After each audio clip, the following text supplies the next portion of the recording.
a minute to make sure that that we're actually feeding through and all that. So let's give it a little bit of time. Let's see here. Nothing yet. All right, I think we're live. If you guys can see us, hear us, and all that kind of good stuff out there, let us know because it's taking a few minutes. You're live, buddy. Through. Yeah. Just me the solar wireless battery pack. I'm excited. Someone has their thing not muted. I know. All right, hold on a second. We knew that was going to happen, right? We are good so now. we know. Yeah, so definitely we're on. All right, let's start it up here. I am going to hit the opening. Stand by. Welcome back to boom! the Hank Strange Situation. That's right. Make sure you Lifestyles guys of the subscribe to the locked and channel. loaded. Thumbs up. Ring the bell so you can be notified every time we go live. We are live. I hope you got your big girl panties on. Because we are live right now. It's Thursday. My throat is still killing me. I don't know. I'm going to have to, amputate my throat. I don't know what I'm going to do, man. Get a throat transplant or something to get better here. But we are live. This is episode 476 of the Who Moved My Freedom podcast. The title is, it's Elfsters, Rifles, and Reloading. He's back. And we have Ray of X-Ring on YouTube joining us. The man himself. Yeah, there he goes. He's in the middle. Thanks, Brad. He's playing Ray in the middle today. Ray in the That's middle. right. Out of the three-way split that we have going on here. You guys are out there. We're here. As you guys are coming in, please smash your thumbs ups. Of course, this show is brought to you by Franklin Armory. Shout out to those guys. And by the way, I have some really nice Franklin Armory. I have 2 of these Franklin Armory hats I'm going to give away. We'll talk about the giveaway and everything like that here in a second. There's some jazz hands for you, buddy. Oh boy, hold on a second. There we go. Go ahead, do it again. Now it's all you. It's all you now, Elfster. There we go. All right. Look at that. Is that a fully PSA jazz hands right there, or That a would be a mixture? fully put PSA AKV with an AKP and Right. redwood Oh. feature, buddy. Lots of sexiness going on right there, man. Appreciating it. Lots of No problem. sexiness. Anything for you, buddy. Yeah, so obviously Elfsters Rifles and Reloading, he's here. Todd is here. And then we've got Ray. And Ray, you are X-Ring on YouTube. X-Ring or... No, That is correct. Yeah, X-Ring. Okay. Yeah, actually, let me see. I think I have your YouTube pulled up, so I should be able to throw it up there. I'm going to ask everyone to go check out X-Ring on YouTube. Go over there and subscribe. That's the YouTube channel right there. It's just X-Ring on YouTube. Pretty, that's a pretty cool name, man. Where does it come from? Is it just like a scope aiming type thing, or? Actually, I grew up doing a lot of high power rifle competition, and what it always came down to was the X-ring count. How many rounds you actually had in the X-ring, if depending on the score you shot. And so when these guys kind of goaded me into starting a channel, and I was thinking of a name, it was like, X-ring, that sounds pretty cool. Yeah, who goaded you into starting the channel? Rick with Is Your Six Covered? He has a channel. All right. And I was like, what are you doing with that camera all the time? And he's like, YouTube channel. And so I was completely oblivious to YouTube. And when he mentioned it, I mean, it was probably a year or so. I found out what it was all about, and then I got to meet a lot of his friends and started the channel up. What part of the country are you in? I am in North Carolina. North Carolina, Specifically okay. in the mountains of North Carolina. The mountains of North Carolina. Okay, and Cotta Boy says y'all in trouble now, by the way, so Cotta Boy is joining us. Oh, Shout out. Yeah, we might be. I don't know if he's going to go off. He might decide to go off on us somewhere here. You should jump in. Not that I'm not even going to complain. Yeah, he's welcome to. Let's see. So there's looks like there's lots of folks out there that are shouting you out from what I can see here. I don't know if you could see the Yeah, Hank, usually on the X-Ring, it's usually Right. for like F class. It's usually how they break ties and stuff. You're shooting at a target. You got an X-Ring in the middle. So yeah, this man is a serious operator, and it's a real pleasure to have him along. I mean, he's the real deal, man. I mean, there's a lot of gun tubers out there that say, they're experts when it comes to firearms and ballistics and reloading. But love watching this man's channel, and there's a reason why I wanted to get him on here, because he's a true operator. I mean, the guy, between doing 3-gun, what else do you do there, Ray? You pro-am, DMR matches, long range matches, you name it. You do it pretty much. You do it all. Yeah, I try to stay pretty busy with it. I wouldn't, and you're being too kind. I wouldn't call myself an operator or anything like that. I did do it for work for a while. I've never really talked about on the channel my background history or anything like that. But I've always liked competing, and it was just a way to get more proficient with firearms. And yeah, everything from 3-gun to, I started off with USPSA, got into long range rifle, and yeah, I just try to do pretty much every facet I can find for the most part. Okay, and I think we actually met each other before, you were reminding me, but since I guess the brain cells, they don't work that great. It was a busy week. Yeah. I guess we met at last NRA show? That is correct. Okay, and I think we met through Cody from it was Corey Campbell. Corey Campbell, right? Oh, is it the guys? That's right. There you go. You just gave some. Those weren't the knives you gave away, were they?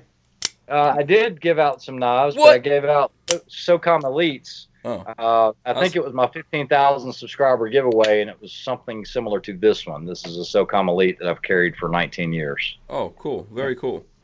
Yeah. Oh, that's an awesome giveaway. Okay, congratulations to whoever got that. Yeah. I tried to win it, but I guess apparently Ray doesn't like me or something. No, it was that. First thing you have to do is disqualify people you know, by the way. Oh, okay. Yeah. Go ahead. By the way, shout out to Is Your Six Covered? He's also in the chat, so shout out to him. If you guys could go follow him as well, make sure you follow Elfsters Rifles and Reloading. You better be following Cotter Boy, I'm assuming. Man, you should just tell Cotter Boy 32 to jump in on this chat with us. I think he's I think he says he's driving here. I don't know. He's actually driving. Yeah, I spoke to him earlier. Yeah. I attribute a lot of the channel success. I do have to give a lot of credit to John or KB32, because he really helped me in the beginning, getting everything started and all that. So I speak to him pretty much daily. Yeah, he's a good dude. You know what? He's been here. He's been on the show before. But, yeah, a couple times. Yeah, you see, but I noticed, now his rant videos are all big time and blown up. It's like we got to talk to his people's people. That kind of Hollywood type situation. Antonia Okafor also in the chat. Shout out to her. She was here last night. We had a great show last night.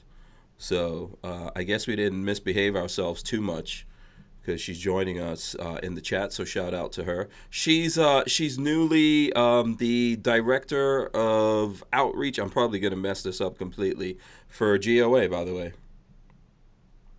So that was a good show last night. Yeah, enjoyed that. Yeah, she's rocking and rolling with GOA right now. So okay, so the thing with X-Ring or Ray, I don't know what would you prefer that we call you here? Ray's good. X-Ring, okay. Either way. Yeah, so the thing with you is that you're like a competition shooter, right? So that's the big thing, competition shooter. Yeah, actually, so I'll go ahead and share some information that a lot of people that watch the channel don't know, and I've never shared. I was in law enforcement for quite a while, and I initially got into 3-gun as a way to get better with a patrol shotgun, patrol rifle, and a pistol. Great idea, I think. Yeah, it was. And I showed up with literally patrol gear. Very first match, and I'm looking, and I was in awe at all of these specialized weapons that everybody had. I was like, man, you'd never carry that thing on duty, And I bet you there were a lot of guys. I know when I see those matches, there's some guys that come fully kitted out. It's pretty amazing, yeah. And it was just one of those things. I was like, if I want to be successful at this, then I'm probably going to need to change up what I'm doing if I want to be competitive with it. And so, yeah, I started looking at different rifles instead of something more like an M4, something that was full free floated, had match triggers and everything else. And that's how it kind of all started. And, that's how 3-gun started anyway. And yeah, I've done a lot of instruction.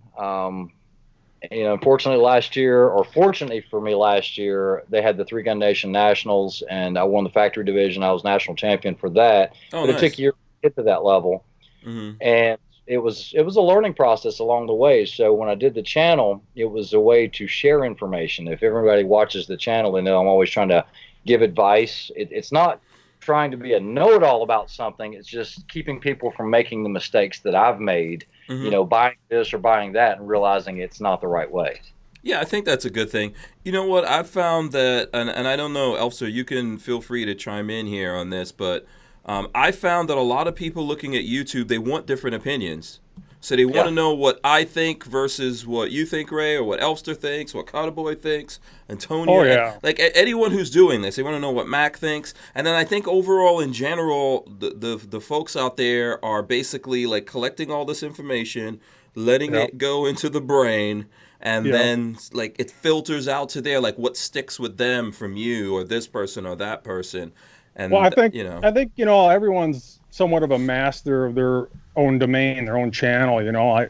For me, I particularly specialize in reloading, and I get a lot into my AKs and ARs, and I do some long distance shooting. But I live in northern woods of Wisconsin. You really can't shoot over 1,000 yards unless you're friends with some type of farmer or something, or usually around here it's 300, 400, maybe 600 yards tops. I mean, we got a 600-yard range in town here, but that's about it. It's not like where I could conveniently drive out to the desert and shoot 1 mile. So, but you're right though. I mean, and that's why I enjoy Ray's channel, and that's kind of why I wanted to invite him on this show tonight, because I think we have a lot in common, and we can definitely learn from each other. And I think.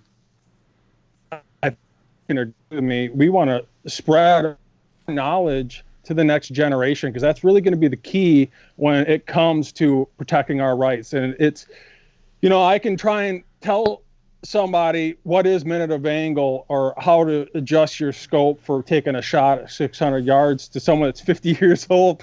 But what it really boils down to, I really want to pass that knowledge on to the next generation, because God knows our schools are already brainwashing our children as it is, and they're brainwashing with the wrong input. And I want to put the right input in, and that is protecting our Second Amendment. And I'm sure Ray can agree with me with this here. And I learn a lot of things from him, and I'm sure if he was to watch some of my content, he probably learned a few things from me. It goes both ways. So yeah, I think that's what happens with everyone. Go ahead, Ray. Yeah, I've watched some of your videos, Todd. So it's not that I haven't been on there. I was really impressed with the one where you did the RPR with the, I think it had a Krieger barrel on it, and you were the groups at 500 or 600 yards. 600, yeah. Actually, I have it right here. Impressive groups. Yeah, we're showing off the guns already. Here we go. He was 100% ready for this one. Yeah, I don't screw around. No, I believe this was one of the first Ruger precision rifles with a direct thread barrel, and this was actually done at Krieger. I was the friend of the gunsmith at Krieger, and Krieger couldn't even get their hands on the RPR, and I was one of the first guys to get the RPR. And they're like, man, we're dying to get our hands on that, to get a profile for that barrel. And he actually stopped by my house, picked it up, and they took it to Krieger. And he says, I can't confirm this, but I'm pretty sure you're the first one to have a direct thread Ruger precision rifle, which is pretty rare. And it's definitely my most accurate firearm in my collection by far. So, very nice. I'm a fan of the Krieger barrels. I ran those on all of my Lancer rifles. The Outlaw series, when they had the Outlaw rifle itself, those had Kriegers, and they switched over to Bartland for some reason, but all of my Krieger shot lights out. Yeah, I see you just got a TAC-3 with a proof research barrel on it, right? With your latest video? It was a proof research with a TAC-3. It's in 6.5 PRC. I wanted to take it out to the range today. That's where I was at with Isra 6 cover. And like I said, we were rushing to get back here in time to make the podcast. But is he's in the room with you? Is he allowed to show his face? Yeah, he can. Is it going to scare anyone? I don't want to scare the people on the internet. Right now. Okay, there we go. Yeah, that's actually the group that I shot with that 5 PRC. out of that Proof, but that took about 4 months to build. The guys over at Proof hooked us up on it. Wow. They were like, look, you need a bighorn action, and go ahead and get you another barrel. And it's actually just been sitting. And I said, well, it's time to build that out. So just I put the Night Force, the 7-35. I'm a huge fan of that optic. I love Night Force optics. There's one on the AI right there. And these all have the Trimmer 3 reticles. And I was impressed. They guarantee half MOA with that rifle from the factory. And that group measured 0.16. And I was actually a little generous on the measuring. It was probably closer to 0.15. What distance? That was a 6.5 PRC, right? That's PRC. Yeah. So that's like 6.5 Creedmoor and steroids, right? That's exactly what I said. Basically, you're just pushing that 147 grain bullet. You can go with different weights, but you're basically pushing that 147 grain. If you're hand loading it, you can get close to 3,100 feet per second. Yeah, that's really pushing it out there. But sounds like is it a barrel burner? Not a barrel burner per se. They say you can get 2 to 2,500, but you're going to notice some degradation sooner than that. And so just went ahead and ordered a second barrel for it. And with the Bighorn actions, I don't know if you know this, but Proof, because Bighorn keeps such tight tolerances on their receivers, they can go ahead and have them ready to go, and you just have to spin in a new barrel. That's it. Our headspace, all that's good. What, just out of curiosity, that target that you threw up, and feel free to throw it up again, what distance was that? That was just when what I basically did was show the process of me mounting the scope, taking out to the range, how I kind of got it on there, got it on paper. But this was only 100 yards. I haven't had a chance to take it out to long range. Okay. But yeah, that was it. And I did that with cameras on and everything else, and that's it. I mean, I'm with it. Yeah. I don't know if there's a need for it, but I just wanted to try it. Yeah. Well, you're officially a YouTuber, man, because now that you're a YouTuber, you're not allowed to pull any triggers unless cameras are rolling. I don't know if anyone I don't know if anyone read you in on that, but that's how it works. That's pretty much what they told me. Now, who's in the house said, unless you want your video instantly demonetized. Yeah. Yeah. Now, they've been hitting me pretty hard on that. My last 5 videos, even the one that I did for Borka with Borka Tools, they killed that one. And it's like, it's a tool set. But there is a question that Hooten in the House asked, and he said, Schmidt and Bender greater than Night Force changed my mind. He's starting trouble. I'm not going to change your mind, but I will tell you, I ordered 2 of the best SMBs out, the US SOCOM Schmidt and Benders, and we had to actually send them back because we had tracking issues. It was confirmed by them. Look, I love Schmidt and Bender. I've shot their optics for a long time, but this Night Force has none of my Night Forces have ever failed me, with the exception of Digiloom one time. When they went away from the pull mobs and went to the Digiloom, and it wasn't a failure, it still worked. I just couldn't turn it off, so it would eat up batteries a little quicker. But yeah, I had a lot of issues with the Schmidt and Bender, and these were considerably more price-wise, $1,200 more than the Night Force. So I'm kind of a diehard Night Force guy now. What kind of mounts are you rocking on there? Yeah, go. Okay, so this unit and almost every unit I have has a spur on it now. Now, I love the spur mounts, number one, because they're robust to a point, but also I can mount a lot of other things on here where I'm not hanging a ton of stuff off everywhere else. Like your Raptor and stuff? Yeah, correct. Okay, so with the spur, if I want to put a Raptor on here, they actually have a little perch. There's, I think, 2 different sizes. And I can put the Raptor on here. Now, the Raptor is made by Wilcox. And some of you guys are going to say, well, what the heck? Well, first of all, I'm going to say, what the hell is the Raptor? I'm not even going so Wilcox try to front like I know what you're talking about there. Business for a while. They used to make the laser aiming module for it was the HK, the Mark 23. And that thing was kind of hit or miss. But Wilcox has been in the business for a while. They make a lot of aiming devices like that, if you will. Okay. I went to a match, and some third group guys and some other high-speed guys were there, and I'm like, oh, come on, dude, you got a Wilcox. And the Wilcox is basically... And Hank, by the way, these things are like, what, $4,000? $6,000. Just $6,000. Yeah, $6,000. They're military grade. Yeah, no, they are. They're actually in use by military, by the best of the best. Okay. You know, Well, so this was the question I was going to ask you guys since we're on this, right? Because I'm kind of like a cheapo optics kind of guy, and since Hooten in the house brought it up, and then you're bringing it up right now. What do you feel about that? Are you guys only like the high end stuff when it comes to optics, or have you seen optics from some of the more value oriented people that you think are good, or where do you come down on that? All right. So, no, listen, don't mince words. Go ahead, hit us with it. That's what we're here to talk about. Yeah, no, and I'm good. I'm not gonna. Just spill the beans there, right? Come on. I really do feel like you get what you pay for. However, I have tested some other optics that are more economical that seem to do the job well for the price point. I'm not saying you have to spend $4,000 on an optic to get a good quality product. And, I hate to throw this out here. I know John's listening right now. But he did put me in touch with the guys at Primary Arms, and I had a chance to test some of their Platinum Series scopes. I had no issues. I was shooting those things out at, I think we were shooting at a mile or 1,700 or even 2,000 yards out in Vegas, and they tracked well, they worked well, but I don't know a whole lot about their lower end. I had some of their lower end stuff sent to me. I did review those on the channel, not really knowing what to expect, and they did okay for what they were. There are some things that I did notice. Do you mind handing me that one? I do. If you don't mind, sir.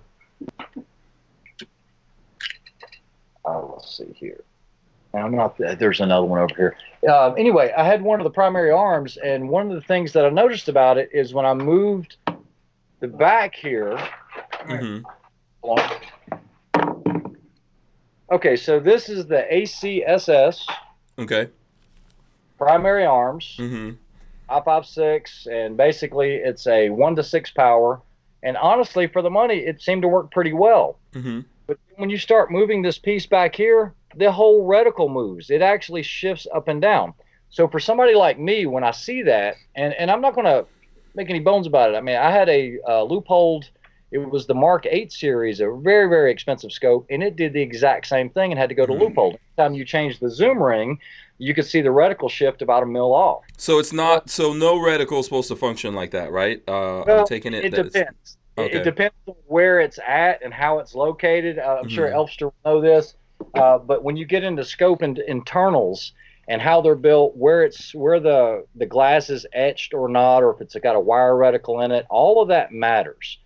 If some, a lower end scope, and I hate to say lower end, but you get like an SWFA, there are guys that are killing targets with those things, no issues, no problems, and you're not having to spend, $4,000 on an optic. It's what's comfortable and fits your budget, but works well and can do it repeatably. That's ultimately what it comes down to. Okay, so because I think this is a good subject to have the conversation with. We got a bunch of people who are coming in. If you're shocked, I see some people are shocked that that we've got X-Ring in here. So this is a good thing. So in a good way. So how low, Ray? How low do you think this is my question? How low do you think is too low? That's the first part of my question. I'm gonna let you answer that one. Okay, realistically, and I might tick some people off, I don't know, but I have shot and had a chance to use a lot of the Vortex scopes that are not in the Razor HD line or anything like that, that work well, they track well, they have an unbelievable warranty. That's kind of like my bottom line. And so if I'm looking at Primary Arms, maybe not the entry level, maybe, the gold is supposedly pretty good, but I know that platinum's solid. I had no issues with those platinum scopes, but once again, you're getting into the thousands of dollars now with the platinum series. So if I'm going to say what's too low, I think you'd be hard pressed to find a good quality optic for precision rifle shooting for less than $500-600. Wouldn't you agree, Todd? Maybe. Yeah, Todd. Yeah, you want to chime in on that? The thing is with scopes nowadays, especially with new technologies and the fact that they can etch reticles with lasers now, not even 3-4 years ago, to get an FFP, or what's also known as a front focal plane or first focal plane scope, it was pretty rare to see anything in the FFP world under $1,500-$1,200. Exactly. You know, and with new technologies coming out and being able to etch those reticles on the front cell of the erector tube, it is considerably dropped. I mean, to get an FFP scope nowadays, you can easily get one. For matter of fact, I got one behind me that Nikon sent me. This is their FX 1000 series, and this is the PSA 6.5 Grendel next series that I'm about to debut here. I have yet to do. There you go. This is the next rifle series. Exclusive. Yeah, they sent this to me. Nikon did, the FX 1000. You know, I see this all the time on Euro Optic. No joke, for $599, and I'm sure that has something to do with the fact that Nikon is getting out of the scope business, which is kind of a crying shame in my opinion. Oh wait, they are? Yeah, Nikon, they're getting out of the rifle scope business. Interesting. And but you know, you can get this from Euro Optic right now for $599 for a 6-24 magnification FFP illuminated. You know, and that was unheard of, 2-3 years ago. And, you know, when it comes to scopes and how expensive they are back in the day, it was very complicated to get that reticle on the front lens. And for them to do that nowadays, it's very easy, and that's why it's come down considerably in price. Yeah. But, just because you get a big, massive scope and it's got a huge 35 millimeter tube, that doesn't mean that the erector cell in it isn't dinky and doesn't allow as much light through. And that's something you got to really pay attention to. And like Ray was mentioning, with things like Night Force, you really don't have to worry about those things. But I just got done with a series on how to use scopes in regards to minute of angle, mils, what is it, how to use it, and what's second focal plane, first focal plane. And I kind of boiled down that into purpose. It really does come down to purpose, and it just depends on what you're doing. Like Ray, like I said, the guy's at 3-gun, Pro-Am, DMR matches, you name it. He needs those optics. For a guy like me, I'm more of a weekend warrior type of guy, and I just like to have fun and spread my knowledge. And I personally don't mind Vortex scopes. They come with lifetime warranty. If I have an issue, I send them back. So this is the thing because I was kind of going in a direction with this. So you're saying like those $20 scopes that come in from like Amazon, are those immediately no go?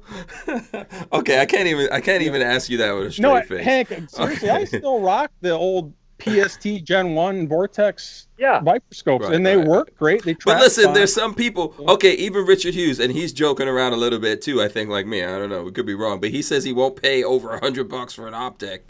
But there is this like huge scale now with optics, right?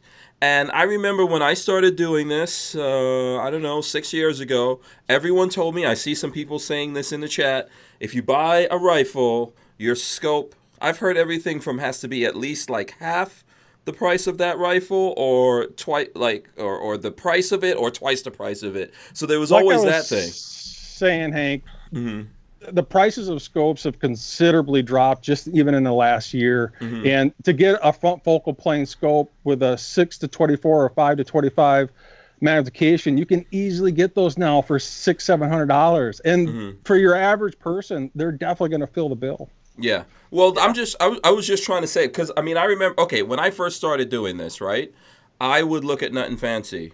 I do not ever remember Nut and Fancy having a $20 scope on his channel. I'm not saying there's anything wrong with anyone doing it, but I notice now all of a sudden with everyone making scopes, a lot of scopes being made over in China and stuff like that, we're getting some knockoffs or things, or maybe that some stuff is being made in the same exact factory. And I hate to break this to you, Hank, but most scopes are made in China. Yeah, right, exactly. Yeah. And every now and then, I don't even know how they get my info or whatever happens. Somebody sends me some really cheap scope, And I am not like as I don't really feel like I have as much experience as you guys, so I don't even get into that. You know what I mean? Yeah. So I'm just curious to know. I want to start at the bottom. I want to start at the bottom here with you guys. What do you really think is like just give me a scope that's out there for people who are out there right now that you're like, hey, this is a good value scope. It costs around this amount of money. It has these features, and I think this is where you need to go. Because I'm assuming you guys are saying like those $20 scopes that we see. Well, like are right no-goes. now, I have some links on my Facebook channel, Elfsters Rifles and Reloading, for Euro Optic. You can easily get the Gen 2 Vortex Vipers 5 to 25. I'll pretty much do whatever you want. And I think, you know, in my opinion, for average person, that's going to be fine. But like I said before, it is all about purpose and what you're doing. It really is. Yeah. And, you know. Okay. What do you say to that, Ray? I noticed you shaking your head there when I was trying to bait you. I was in agreement on some of the stuff, not in agreement on the $20 scopes. I was agreeing with you that that's not going to cut it. You know, there's one commenter on here, Razor JB, and that he's legit, and he's been commenting quite a bit. And he's, you know, I know he doesn't like the Vortex scopes unless it's like the Razor HD. But I've had a lot of personal experience with somebody that I used to do a lot of shooting with, and he had the Vortex, the Gen 2 PST. That scope never failed, and he had multiples of these on all of his rifles, and I think that's a good optic. Someone mentioned Burris. Burris made some good stuff. They make some good stuff. I used to shoot one of their 1-to-6s back in the day. It went bad on me. They replaced it. You know, you can't beat that Vortex warranty for anything. I personally have not had any Vortexes go out on me. I had one that I damaged through my use in an event, and there was no questions asked. They replaced it. I had it within like a week and a half, and it was one of the Razor HD Gen, you know, the 4.5 to 27. So it wasn't like it was an inexpensive scope, but they had us doing some rollover prone in the sand, and the muzzle blast from the shot actually etched the front objective, the lens. Completely my fault. No argument. Boom. I had a new one out, and like I said, it was less than 2 weeks. Okay.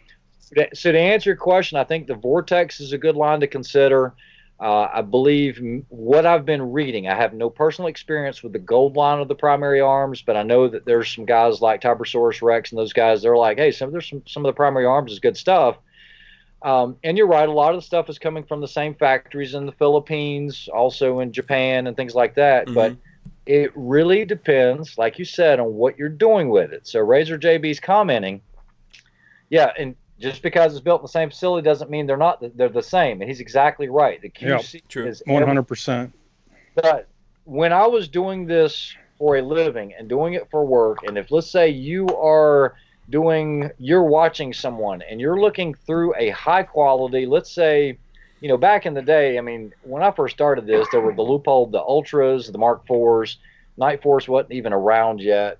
And that was the pinnacle of it, pretty much. You had the Schmidt and Benders, but you're getting to the European stuff.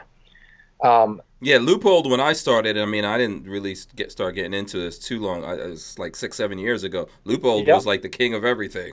Yeah, and they make a great product. But when you start staring through an optic and you're doing surveillance or something like that, you will notice a difference in the glass. When you're looking through a rifle for 8-10 hours at a target or an objective or something like that you're looking over, you'll get a headache with cheaper glass. You know, it's like the glass clarity, you might not pick it up if you're just, you know, shooting that target at 100, shooting it if you're like a casual user and all that, and you don't put a lot of extended periods of time. Right. But when you're living out of that glass, and I seriously mean this, I've had about all of them. I mean, everything from Tangent Thetas, which a lot of people have never even heard of that scope. It's super expensive, to the Hensholtz, to the I tried. Do you remember Premier Reticle used to do all the upfits for Leupolds? Well, they tried to start their own scope line, and I was one of the first ones to buy one. I think it was the Premier Heritage, and their zeroing, their cam system was horrible on that thing. I used that for work for probably 4 months, got rid of it. That's where you're going to notice the difference. If somebody's just doing holds and they're not dialing all the time, maybe they don't need, you know, you could buy a lower end. Let's say you bought a mid-grade Primary Arms that had, let's say, their R grid or their Athena reticle and you're just holding, well, if it's not moving and you're not moving, you're just holding it, it'll do the job fine. Yeah. Also, if you're not shooting that far, iron sights could be good. Yeah, absolutely. It's all about purpose. Yeah. Yep. Yeah, and I've seen guys like shooting. I remember I did a training thing with Reed Hendricks, and there was a dude out there with an AK and iron sights, and I think we were going up to like 300 yards. Man, he was fine. Yeah.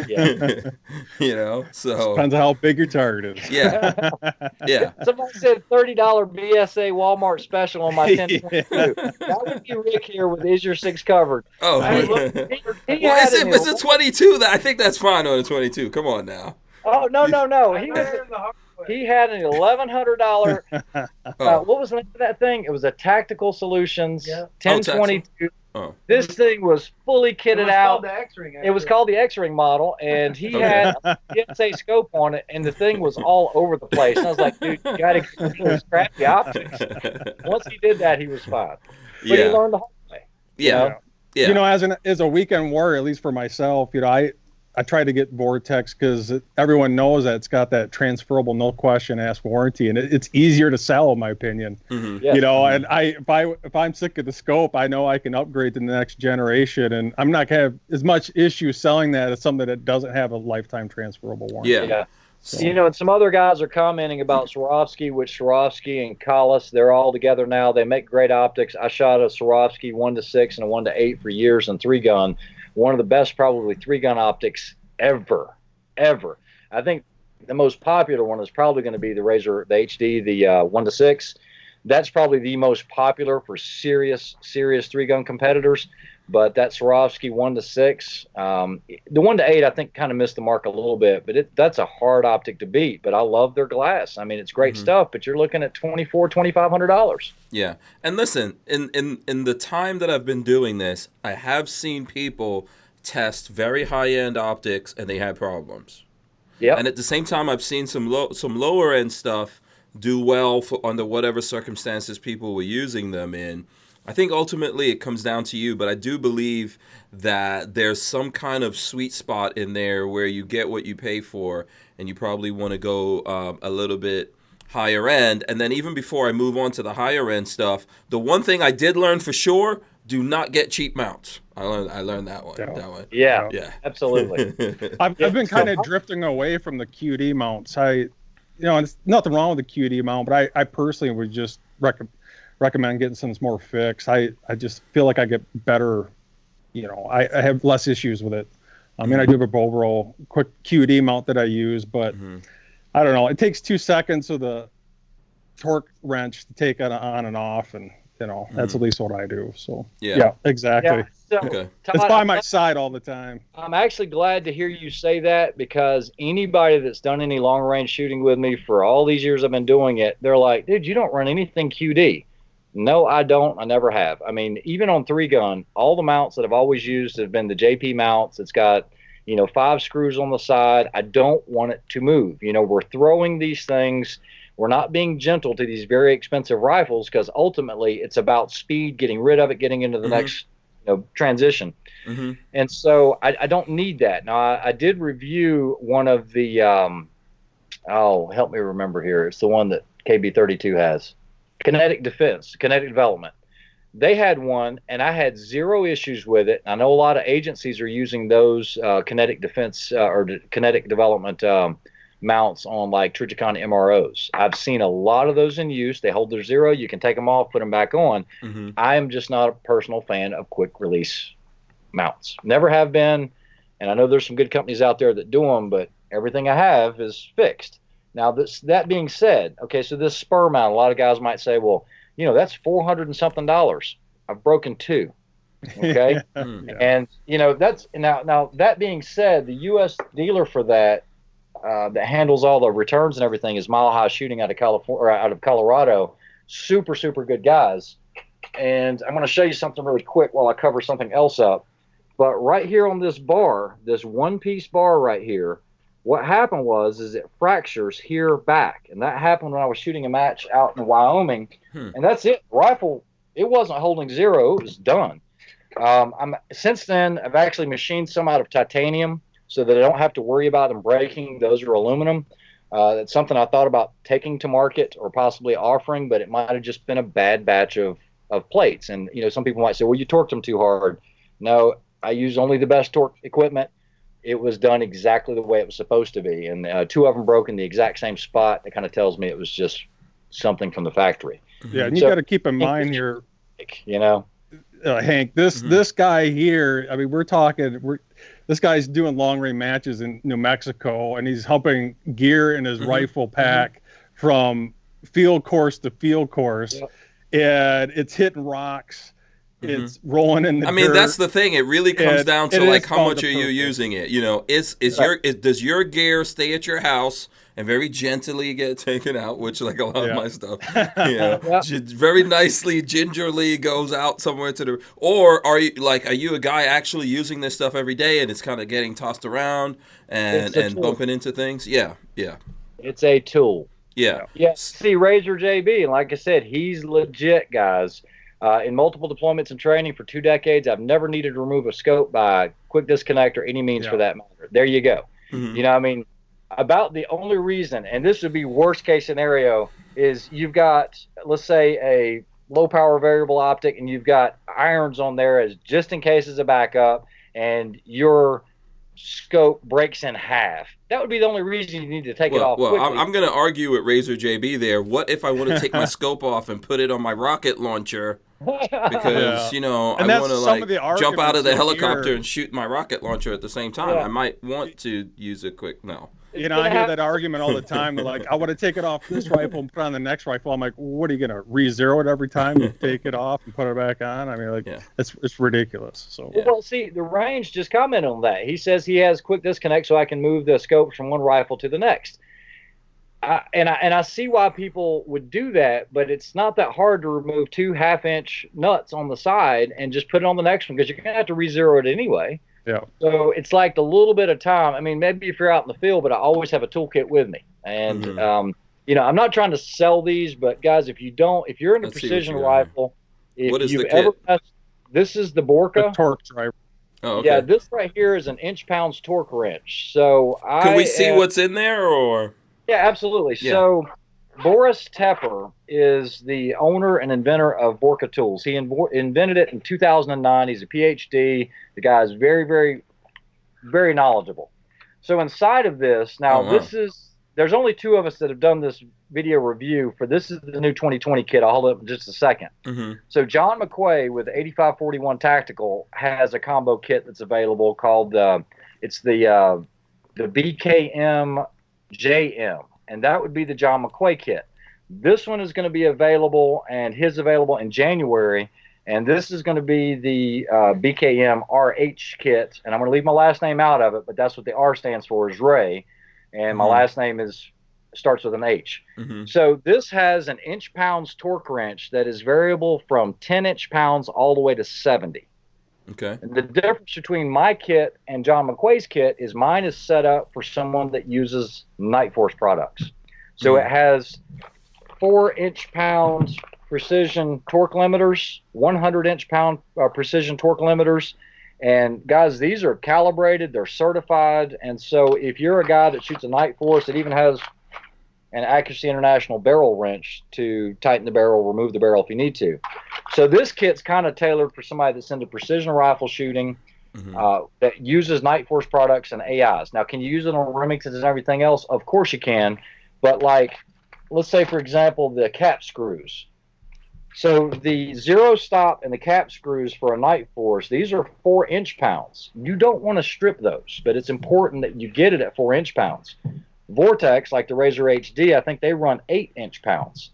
So it's one of those, you can order the kit specific to what type of optics you run or whatever. Are you trying to tell me all these inch-pounds they put in the instructions I don't bother to read are actual serious instructions? Yeah, that's the real numbers. Well, Hank, if you ever watch this man's videos, everything is surgical. I mean, when it comes to installing the scope, making sure it's pushed forward before you lock down the screws.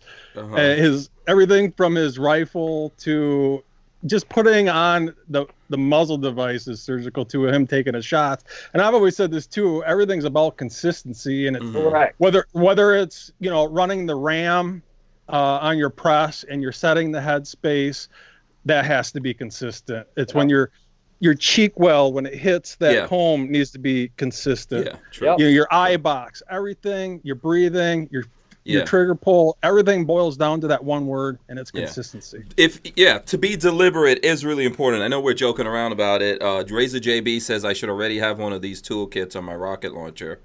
Ray, do you know how much is that? How much is that kit? You said that's not out yet, but how much does a kit like that cost? In January, and okay. I know that Sniper's Hide is doing a group buy on the John McQuay kit.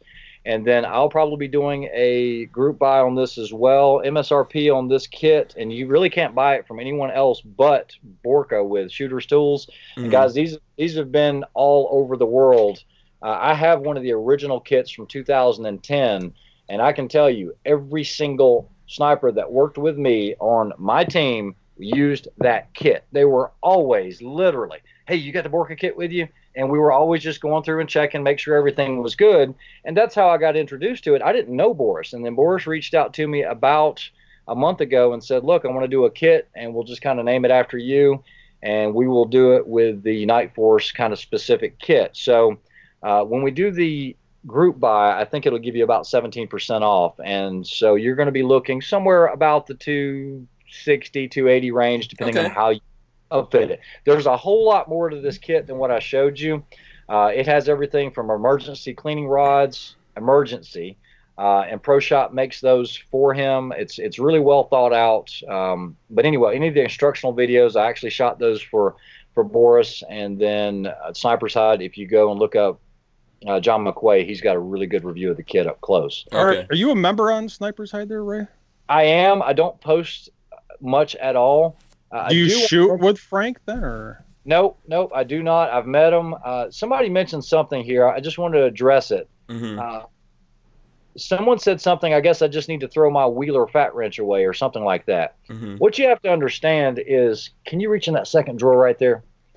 What you have to understand about inch-pound torque wrenches, there's another kit in there, a Weehaw kit. Okay, thanks. Okay, so this is a Weehaw kit.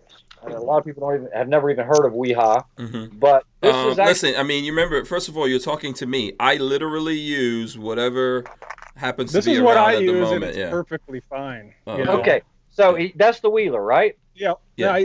I got this for $35, and if you're an average weekend warrior, I like to call myself a weekend warrior on steroids. This is totally fine. That is, but what we've got to understand, though, is for somebody that's like me that wants to have everything just perfect, is when you talk about springs and spring tension. So what is the range of that Wheeler? Is it like 10 to 70? Yeah, I think so. Let me check. Yeah, listen. They have a new digital one, too. Yeah, let me just do this real quick, guys. Let me just remind everyone, we have like over 100 people watching us live. Smash the thumbs ups. We're having a really good conversation here. Getting some good info, about tools, and also like why, what the purpose of them is and all that kind of stuff. So I appreciate it. We've got Ray from X-Ring here, as well as Todd of Elfsters joining us, and we have some cool people in the background as well. Sorry, go ahead, Ray. I apologize for that. No, you're good. So basically, the way that a spring works is, I'm sure that wrench is going to be really dead on accurate, probably 2-3% accuracy between 30 and 60. But when you get on the far end of that range, either low or high, the way that a spring works, your accuracy is going to vary a lot, okay? Because you're at the weakest part of the spring or a full compression of the spring.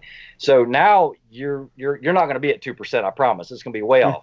So when you get into precision, and these are like machine shop tools, when you get into precision inch-pound torque wrenches, you guys see that little window in there? Yeah. Okay, that window has the inch pounds on it. You actually have to take another tool, insert it into here, and then dial that inch pounds. Well, the problem is you have to buy like 3 of these to cover that range, because they understand what's going on with those springs. So you can't find a wrench like this that's truly precise to cover that full range using a spring tensioner. Okay. And it doesn't matter if you're talking about like the PB Swiss tools or any of the digital ones, they kind of work on the same way, and you end up having to buy 3 wrenches to cover 10 to 70 inch-pounds. So in your case, I'm sure it's perfect, or if you're saying, weekend warrior type stuff, but if I know that I'm trying to dial in 12 inch-pounds, I want to know I'm 12 inch-pounds. And you're 100% right. And once again, it comes back to purpose and your objective. It really is. Mm-hmm. Correct. If you're rocking like he is a $2,000 Night Force scope, or if you're rocking a $600 PST Gen 1 Vortex scope, it just depends on what. I think also like where you're at in the game, and what I mean by that is, so like when you this is what I think. I think when you first start doing this, right? Like you're just jumping into the deep end of the pool, and you're like buying this gun, that gun, all kinds of stuff. Because you just became a gun guy. You want everything, right? You want a 1911, you want a rifle, you want this thing, you want that thing, and you're buying stuff. But I think as you've been there for a while and you start realizing some of this stuff, you start specializing or knowing better what you're into. So now let's say you initially get into long distance. It's the same kind of thing. You do it like, okay, what's the most affordable thing? And you jump in there and do a bunch of stuff. And then eventually you start realizing, oh, I'm going to spend money and get the right rifle, right setup, and I'm going to get the right scope, and then I'm going to get the right tools, and then just really take my time, and you don't wind up having a bunch of things. You get really specialized, and this is where I think that kind of situation comes in. Correct. Yeah, definitely. So that right there was the original toolkit that Borka came out with, and Tab Gear did it. The problem is you can't put a lot of extra stuff in here, and you were limited on what torque ratings you could use. You only had so many, because once again, when we talked about it, you have one side for one set of values and another side for another. What he did is he changed it in 2015 to where this was a slider, and so he's retained that, but essentially, in order to cover that full range, we have 2 different sides, a high torque and a low torque, which this is actually the high torque. I had to press pretty hard on that. And when he was proofing these out, they actually ran over 100,000 actuations on these to show reliability and repeatability. So I'm a big fan of this product. I'm excited that he's come out with this new one, and that kit does a lot. I know it's a lot of money, but it's just like Todd said. You get a $3,000-$4,000 scope or a $5,000 scope. You want to make sure this stuff's right. You don't want to be pinching, bending tubes because. And look, I'm not saying that the wheeler won't do it. I'm just saying there are things that can do it a little more precisely. Yeah, 100. I've always said buy the best that you can afford. Correct. Yeah. Correct. Yeah. Now, while we're on this, real quick, some guys are going to ask, or it will come up, do you use blue Loctite on your scope rings? Well, you got to be careful because that plays with your torque adjustments. Correct. You need to reduce it by about 20%. That's kind of like the accepted norm in the world, is because you're adding lubricity to those threads. So if it calls for 20, you need to drop that down by about 20% so that you don't over torque it at 22 or whatever the case is, depending on, the threads or whatnot. So, those are things that you should know. Vortex, I talked to those guys personally, and they're like, no, don't use blue Loctite on our rings. That straight from their engineers. They're like, don't do it. There are times I think. And every mount's different. Every mount is completely different. It's just like your barrel on your rifle. Every barrel is completely different. It just, you really got to pay attention to what that manufacturer is recommending. Yeah. Let me just let me try to get this in here because I think this is from Razor JB. It's a good comment. By the way, I got to try to get Razor JB to actually come on the show sometime. I don't know if we have to put like a burqa on him or what the hell we have to do because I don't think he's a fan of doing anything like that. But he says, I hate to say this, but take money out of the equation and get the most out of your equipment. Get every bit out of it. Starts with mounting, installing, building, then zeroing and training.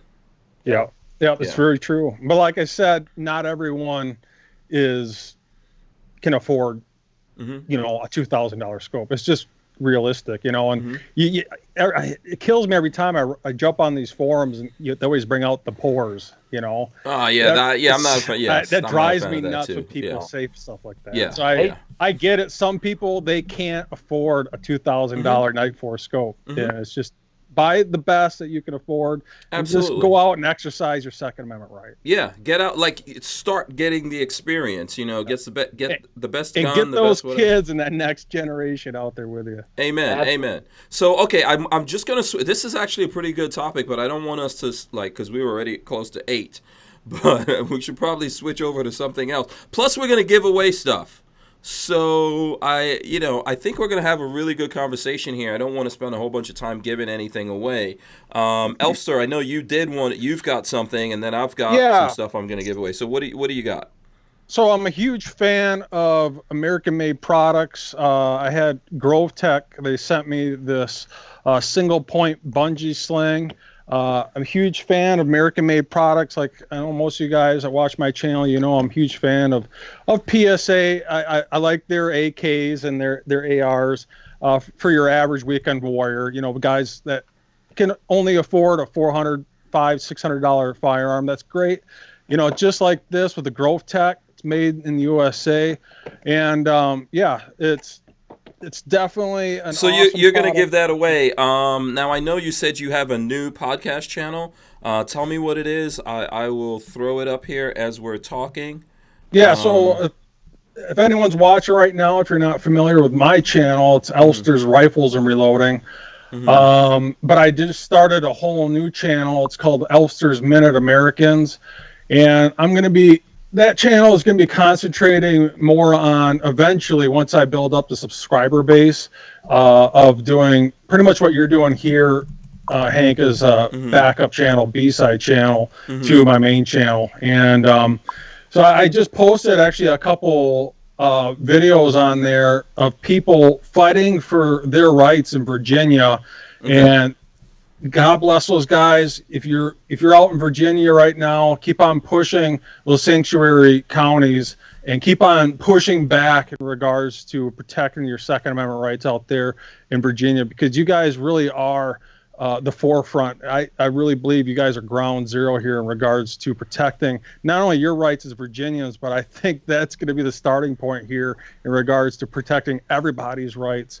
And I posted four I thought was pretty amazing videos on there of people expressing their concerns in regards to disagreeing with what's going on in that state and those individual counties, you know, bleeding off into sanctuary counties in regards to protecting the Second Amendment.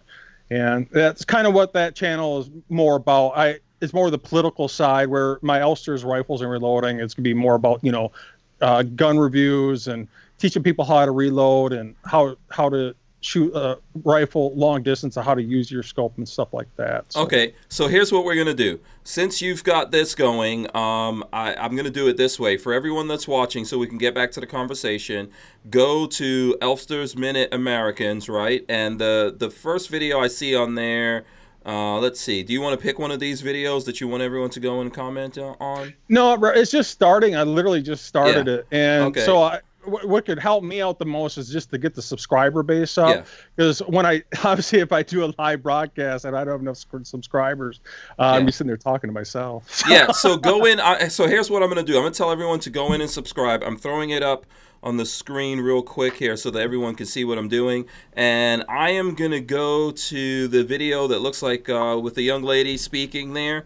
And I'm going to There's actually a guy on there, and it's an amazing video. It's a must watch. He's actually a federal law enforcement officer. Oh, the federal law enforcement one? Okay, yeah, and he's expressing his concerns in regards to so let's go in there, and I'm going to tell everyone that's interested in that holster, go in and thank Elfster for coming on the show, something like that, on the podcast, you know. And I'm going to put in WMMF. Hold on, let me type this right. WMMF, and that's going to be my comment. But if you're interested in that, go in there and comment, and then Elfsters is going to go there here, and the next time we take a break. And he's gonna give one of you guys that thing, and then also go to his YouTube channel. Do you have a video on your YouTube channel that you want people to take a look at? Actually, I just posted one. I did a remake, a condensed version of our trip to PSA, the PSA Media Days event. I did a condensed version of all 3 parts. It's about 20 minutes long, and that's something else where you could post there too. So Yeah, let me see. Okay, so that's called is that the PSA Palmetto State Armory? No. What's that it's video the very called? very first one. It's the PSA. It's information on the PSA, PSA 5, the AKE, Oh, okay. All right. Yeah, I the see that video. AK-74. Yeah, Yeah, so guys, it's go in there. actually going Mhm. pretty viral right now. Actually, it's a really Yeah. good video. Okay, so go in there. Same thing, everyone. Go in and make a comment on that. I'm gonna go comment in there myself Yeah, and say and the same if you thing. are looking for information on the PSA 8, PSA 5, the AKE, the AK-74, they're eventually going to hit here. Most likely, from what I've been told, right after SHOT Show, or at least starting to. I don't know about the PSA 5, but you know, there's a lot of good information on there directly from PSA, giving you guys that information. So. Okay, and then this is what I'm gonna do for. So here's the thing. Like here's what I'm giving away. I've got 2 sets of these. So I got a Franklin Armory hat right there. See that? Check that out. Right. We've also got we also have a Maxpedition wallet that's gonna come along with that, and a patch. This is the Keg 12 from Safety Harbor Firearms. So I've got 2 sets of these. So I'm going to give one of these to someone that goes on Elfsters Rifles and Reloading and comments. And then the other one I'm going to give to someone that goes on X-Ring's channel. So Ray, is there a video on your channel right now you'd like everyone to take a look at? I think he's hitting the bathroom there. Oh, wait. Oh, right at there. Yeah, so I'm trying to think I don't think he does. I actually talked to him about it. Oh, okay. So here's the thing. I'm gonna look on his channel since he's not here. The last video. Just coming back. Yeah. Let's see. Is he back yet? You back, Ray? No. I'm back. Oh, you are back. Okay. So we're inviting folks to go over to your channel X Ring and check it out. Is there a particular video on there you'd like folks to go take a look at right now? The biggest thing I'd like for you to do is if you go on there, the first thing you need to do is go to playlists, and depending on what you're looking for, that's where it's going to be. Because I have setups for, precision rifle shooting, 3-gun, and then that way they can kind of tailor it to what they're looking for. But it's a good variety of things. Everything from machine guns. I mean, it doesn't matter if it's M60s or Glock 18s. I got a ton of machine gun stuff on there, which really surprised me that they don't get many views. So believe it or not, precision rifle videos are the most popular ones for my channel. Okay, so do you have a video? Because here's what I'm going to do. I'm going to give away the Franklin Armory hats, and I've got 2 different Maxpedition wallets, and then of course I've got this patch. I'm going to give that away to someone that goes to one of your videos and comments. Do you have a particular video you want to try to get some attention for? It's up to you. No, but one of the most beneficial ones would be MOA versus mill. It's one of my more popular videos. I literally did it right here, sitting in this chair. Okay, and MOA versus mill. Best videos. Yep. I just got doing one of those actually. Yeah, Okay. it's amazing because all these other videos I put out, and that one I'm just sitting in the chair talking about the differences between MOA versus mill. And Hank, this is something that you would need to know because if you're getting into precision rifle shooting, Right. and you go to whatever manufacturer X of scope, and they're going to say, well, do you want mill or MOA? And you're going to be like, yeah, I don't know. You might know a lot about it, but it'd be one of those, well, I don't know. What are the differences? This will explain all of that. Okay, so I'm going to invite everyone to go over there, and thank Ray for coming on the podcast. Thanks for having me. And make some kind of comment in there. And go ahead and do that now, guys, because what we'll do here is in about another 20-something minutes or so, we're actually these guys will go in there and pick a comment from someone, and that's going to be the person that gets the stuff that we're giving away. So go check those out. We just pick whatever comment we like the best, huh? Yeah, absolutely. So you get to do 2 of them, Elfsters. There you go. Ray, you get to do 1, but all right, that's fine. That's fine. We'll make it up to you next time because I think we definitely have to have you come back in here. Shout out to everyone that's coming in. If you don't know how to what to do, you've got 20 minutes. Ask someone in the chat. Basically, you need to go to X-Ring's channel and look at the what is it, mill versus MOA or MOA versus mill. Yeah, MOA versus mill video and comment on that. Go to Elfsters Rifles and Reloading and comment on that video that I commented on there, and then also check out Elfsters. What's the Minute Americans. Minute American. So there you go. Okay, and we'll come back and we'll give stuff out. So let's see, what should we talk about next? We talked about the optics a little bit. Yeah, should we talk about the guns? Okay, real quick, because we never addressed it. Right. The Wilcox Raptor is basically a device that goes on top of the rifle that is used by a lot of special operations, and basically it is a ballistic solver, and it has a laser in there, and basically once you align your laser to your scope, you can literally pick your rifle up. Can you bring up a picture of that, Hank? Huh? Can you bring up a picture of that? Here. Yeah. Anyway, okay. You hit the button, it lasers it, tells you the distance, it tells you the cant on the rifle.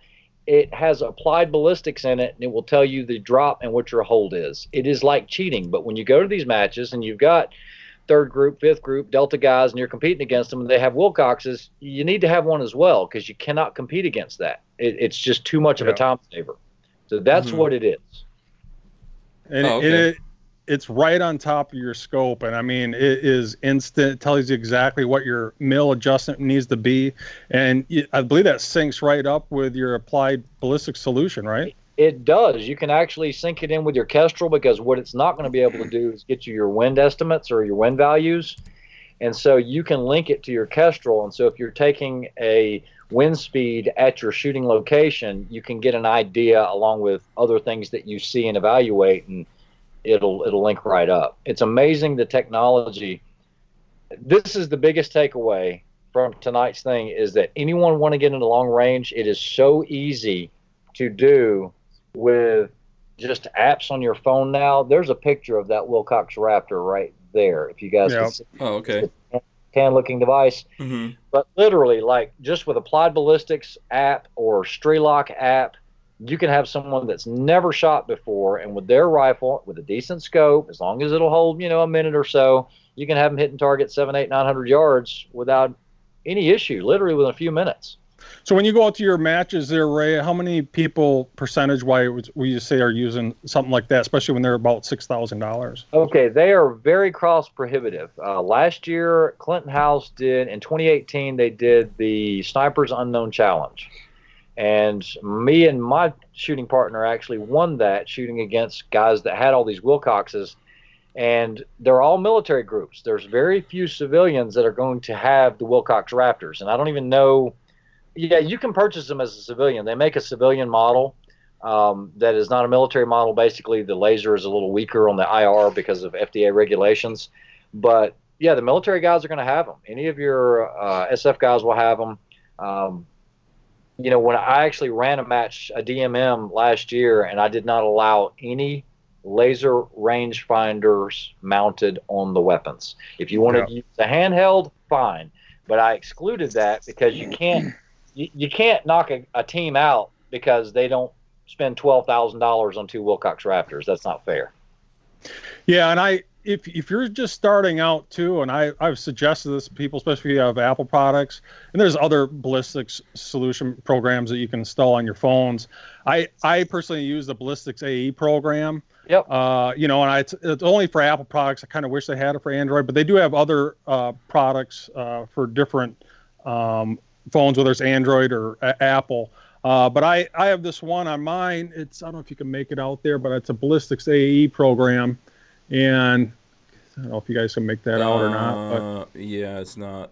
What's it called? But so it's Ballistics AE, and it's Ballistics I think AE, it cost me $10, I think, on the App Store. And they have some generic loads that you can put in there, or if you're chronographing, you can get that feet per second at the muzzle. You can import that with your sight height. Hit one button, and it will bring up your barometric pressure, humidity, temperature, and if you shoot in extreme long distances, you can even get into such things as the Coriolis effect, which, it's typically you're more worried about wind holdovers when you're shooting long range distances like that. But it has all that if you're just starting out and you can't afford something like a $6,000. Right. I think I'm throwing it up right now. I found it on the App Store if you've got the iPhone, like Todd's saying. Ballistic Advanced something. Yeah. Yeah, And then no, that no, kind no, of no. boils back down to purpose and what you can afford, and it's just, it it's like I said, whether you can afford a $2,000 Night Force and a $6,000 Raptor, or just an affordable ballistics program. What is that? $10? Let's not forget Applied Ballistics app and also Strelok, STRELOK. Strelok Pro is $11.99, and I will tell you, for someone just starting out, you can do all your ballistic truing. It will get the station pressures from whatever's close to you. I mean, it's a very powerful app, and it's very easy to use. But if you're just trying to come up with a dope chart for your rifle or whatever, it's another simple one as well. So Okay, I'm throwing that one up on the screen as well. Yeah, and those two are coming up right next to each other. And I'd So, also Strelok suggest if Pro. you want something more in the middle, is just get a Kestrel. All those Kestrels come with Applied Ballistics, and they actually have a Bluetooth link up to your phone. And you'd be amazed the amount of information you can get with those Kestrels alone. The Applied Ballistics Kestrels are pretty amazing. Now, I swear by those, and I have a couple of those, the 5700 Elites. And the difference is, Hank, is this right here is not going to get a close station pressure. It's actually going to give you the pressure, the altitude, everything right here where you're at. And literally, you can get all your environmentals, but you can put multiple guns in here. So if I want to switch to from my 6.5 to my 5.56, I just pull up that profile, and it's going to be there. Now, this all being said, there's one caveat to this. I'm old school. I learned this way. You need to keep a book. Oh no, you got to write stuff. Please tell me there's no math involved. Electronics fail, and they fail all the time, and you don't want to have all your knowledge and everything that's relying on a battery. So you're going to see these are charts for layouts, for sketches, and you can see all these notes in here. You need to have a data book. Tactical Tailor makes these. You can buy the books here, but see that's the serial number for my AI, and it has. So what does that book cost, and what does like a Kestrel run you as well? You can give us a rough price of it. Yeah, they have low and high end Kestrels, so it just depends. Oh, okay. You're gonna go down this rabbit hole. It don't matter. Yeah, $500 to $600, and then in that I keep all of my basically dope cards. Yep. And what we do with these is, let's say you and I were shooting, and I had this card, and this mounts on my rifle, or I'll give one to my shooting partner, and I will have my holds in here or my dope. With these pens, you can actually write on it, and it will not come off. It is part of this card. These will not come off unless you use alcohol. So they're rainproof, they're waterproof. You actually have armbands where you can put them right here so you can look at them. I don't like to change my focus. I like to just look up, and then I've got a data card there at the end of the rifle. But it's a lot of pre-planning, but you really need it on paper. That is your Bible for that rifle. And you got to understand, Hank, his blood, sweat, and tears from his load development, reloads, chronographing, what barrel that goes with, the scope. Wait, and that's that for that is for that specific dope card. Wow, so that whole book is for one rifle. Hours of work. Yep. Okay, on one rifle. It's just telling you about one rifle that you have. Yeah, because every rifle with this particular cartridge has its own particular trajectory, and he's gonna have different mill adjustments at, he'll have his dope card for 3, 4, all the way up to whatever he's shooting. It'll tell him exactly if he can range it, or he's got a spotter saying it's at 600. He can look at his dope card. It'll tell him exactly he needs to adjust for 600 yards. If it's minutes of angle, it's probably going to be around 13 minutes, or if it's mills, I don't know what, 4 mills or whatever. How far? 600 yards roughly. So yeah, like I said, it depends on the rifle. Depends on the cartridge. In my head, depending on how familiar you are with a certain platform, that old saying, fear the guy with one rifle, because he's going to know it in and out. The guy that has 50 precision rifles, I could care less, because he's going to have to pull out dope cards and everything, because he's not going to remember what. He's going to be spraying. If it's me, I'm going to be spraying and praying, basically. Right. And there's so much to it. There's one comment that Armament and Axes make, and he said, but it won't tell you what's going on downrange wind. And he's exactly right. And that's why I said what I said. You've got to use your spotting scope, look for mirage, look for trees, look for any indicators. And it's a lot harder than people realize, especially when you go out west and there's very little foliage and you're shooting through a valley or something. And, you know, you might feel it here and you got a full value at 10 miles an hour, but down there, it's the complete opposite direction at 20 miles an hour. Yeah. And so, you know, you got to know how to use, and those are things that are going to be hard to see with a lower end optic. That quality of glass is going to make that Mirage completely different. Like we always say there, Hank, gravity is the constant, wind is the variable. So, you know, and things with wind, you know, you can have a wind right at your muzzle and can be completely different where the target is. Or if you're shooting very long distances with that arc, you know, and that arc is 15, 20 feet above the ground, it's going to be a completely different wind factor at the top of that arc value.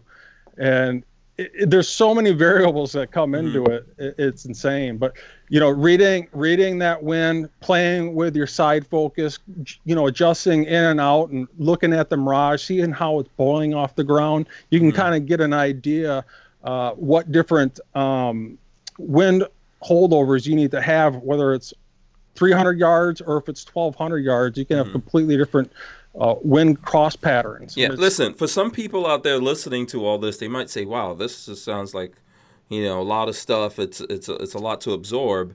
But and I'm you know, nowhere close to you guys, right? But I've found that when I'm shooting long distance and stuff like that, the times that I've done it, it's very relaxing, unwinding. It's kind of, you know, it's a very cathartic kind of thing to do. Is that the reason why you guys do this, or you just love cramming all this different info in your brains? I think it's a scientific thing for me. I don't know about you, Ray, but I love it. I mean, it's like it goes all the way from my reloads, pulling that brass out, you know, making sure that powders drop just right, you know, double checking my seating depth and seeing how much of a jump I have from my lands, playing with barrel harmonics, you know, and then you're testing that out with load development and ladder tests, and you know, and it's either you love it or you absolutely hate it. I've never met anyone in the middle, and that's just the way it is. Before these comments go away, let me answer a couple of them. Somebody said, "What's your favorite bag for building position in PRS?" Let me let this be clear. I do not shoot PRS. It is not what I do. I do a lot of LEO mill sniper matches, team matches. But to answer the question about bags, I have everything from Armageddon gear to Weebad to Sandsock gear. It depends on what I'm doing, okay? Because if I'm doing something where I'm moving and I'm moving very quickly over a long distance, I don't need an Armageddon gear game changer bag that weighs 4 pounds.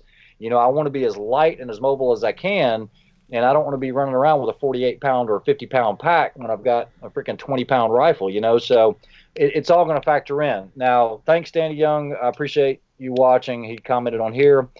Let's see. There was somebody else that asked a question. Oh, Seriolus. Okay, so I'm seeing a lot of guys talking about spin drift and Seriolus and all that. The biggest thing I can tell you is try to get it with somebody. If you go out shooting, that is a spotter. You need a spotter, okay? Unless you're shooting something like a 6mm or, you know, a 6-dasher or something like that, you're going to lose sight of that target probably. If you have a good spotter with a good spotting scope behind you, it doesn't have to be something crazy like a Loophole Mark IV, you can use a Bushnell or whatever. If they can spot your trace, they're going to be able to give you the wind calls on where you're at. So you're not just burning through a ton of ammo and having really no idea of where it's going. It's so shoot first, correction second, right? Yes, exactly. I mean, if you've got a good spotter, your second round's going to impact. I mean, that's just the way it is. And, you know, I've got traces everything. Rick is just now getting in the long range, and his idea was, he's like, dude, you need to do a video on how to be a spotter. You know, that would Makes be a great sense. video. Yeah. Your best shooter is going to be the spotter, because he's going to be able to tell you your exact wind calls and all of that. But it's really tough to go out there by yourself, looking through your optic, trying to hit long range targets. Now, with regards to spin drift, so Hank, you might or might not know this, but depending on if you've got a left to right or right to left twist rate in your twist in your barrel, once that bullet leaves, it is going to spin in the direction of that twist once it gets to a certain distance. Okay. Low pressure drag. Correct. So if it's, let's say, a left or right twist or right hand twist, it depends on the caliber, but it will start drifting in that direction. A lot of people say, oh, the wind's blowing left or right. Well, no, that's your spin drift that's coming in. All of these apps that we talked about will account for that. As far as Cereolus, a lot of guys throw that around, talking about curvature of the earth. Very few people that are even watching this channel, including myself, are going to be shooting at those distances. Yeah, they're not totally concerned about that. Yeah, They're more concerned about wind.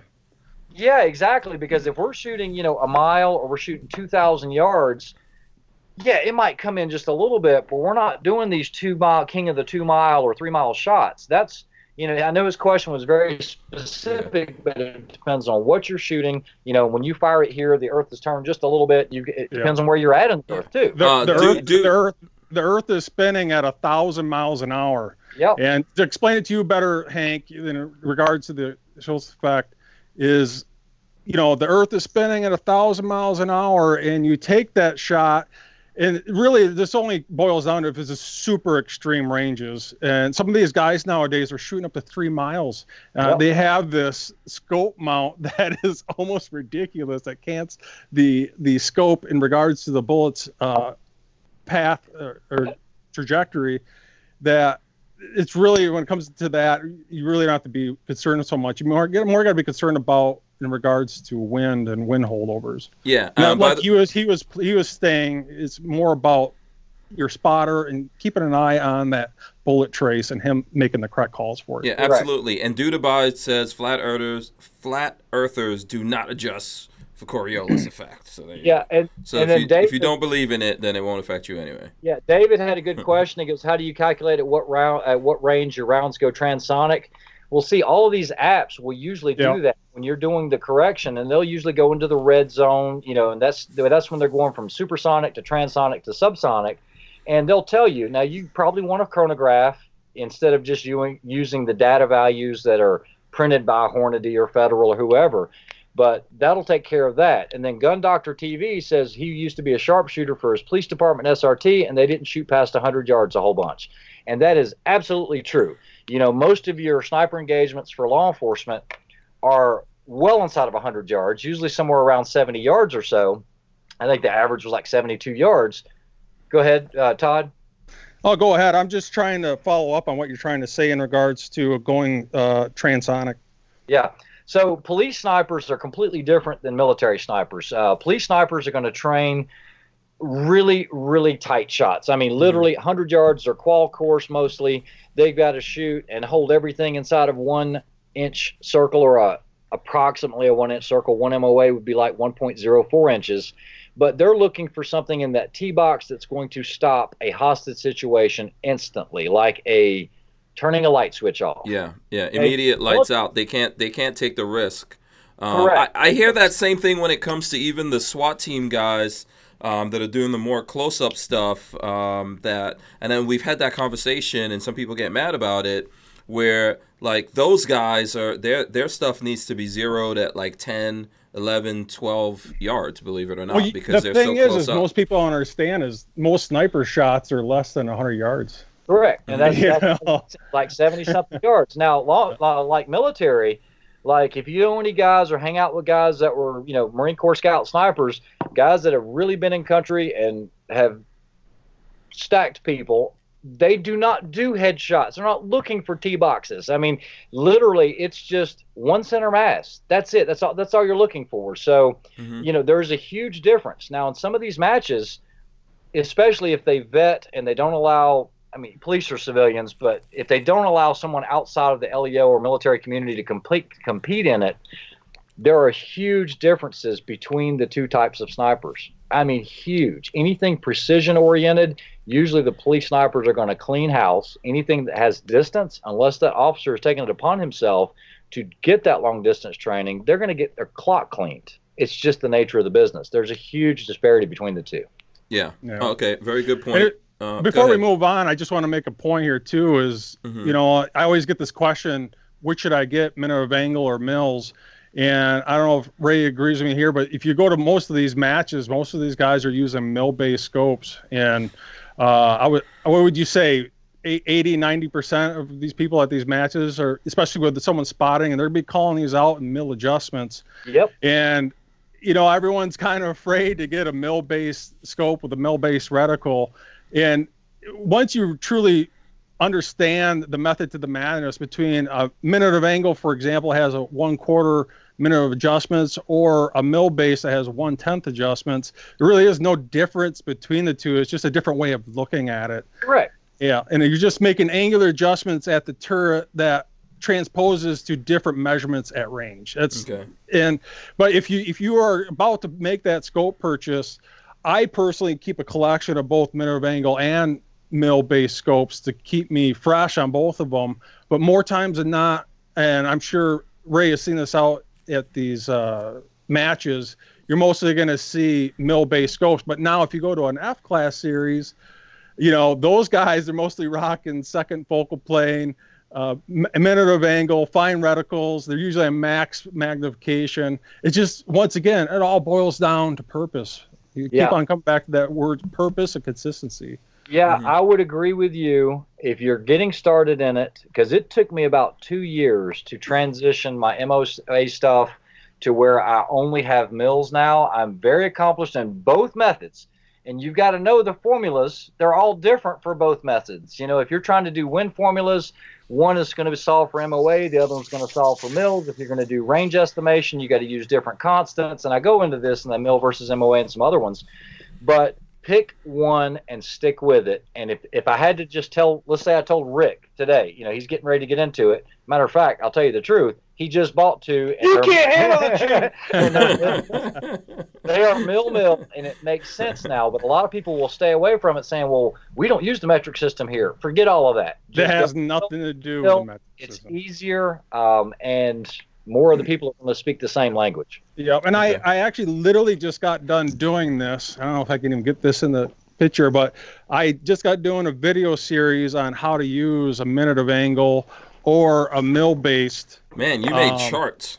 I made charts, and these are two life-size charts of what 1 minute of angle at 1,000 yards is, and what 1 mil adjustment at 1,000 yards is. And I have a video on my channel showing you how to do that, and how to understand it and how to apply that out in the field. And if you're not sure of what minute of angle or mil is, or if I should get one or the other, or second focal plane versus first focal plane, check out that video series. It's on my channel. So. Okay, cool. Listen, I'm going to ask everyone out there. We've got like 100 people watching right now. Please smash the thumbs ups, okay? We appreciate that. We're going to give away some stuff right now. Let me see. Who should I start with? Since you're going twice, Elfsters, we're going to start with you. Do you want to go to your channel, to that video?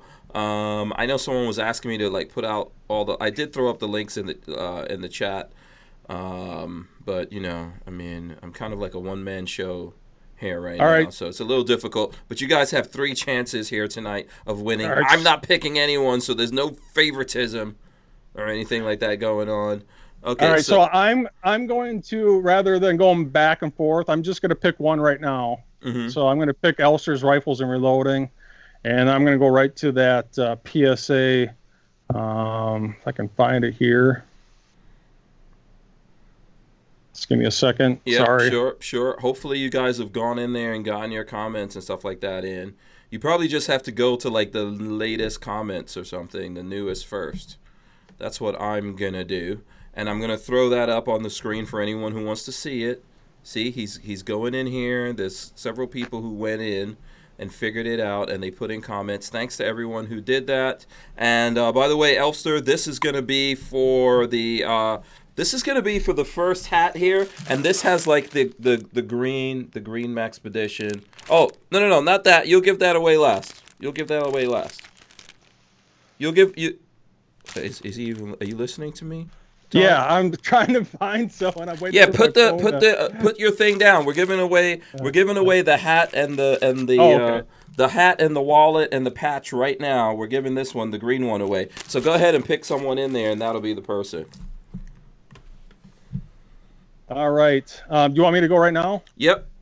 I'm going to pick Rocky Mountain Bear. It says Hank Strange sent me here. Good stuff.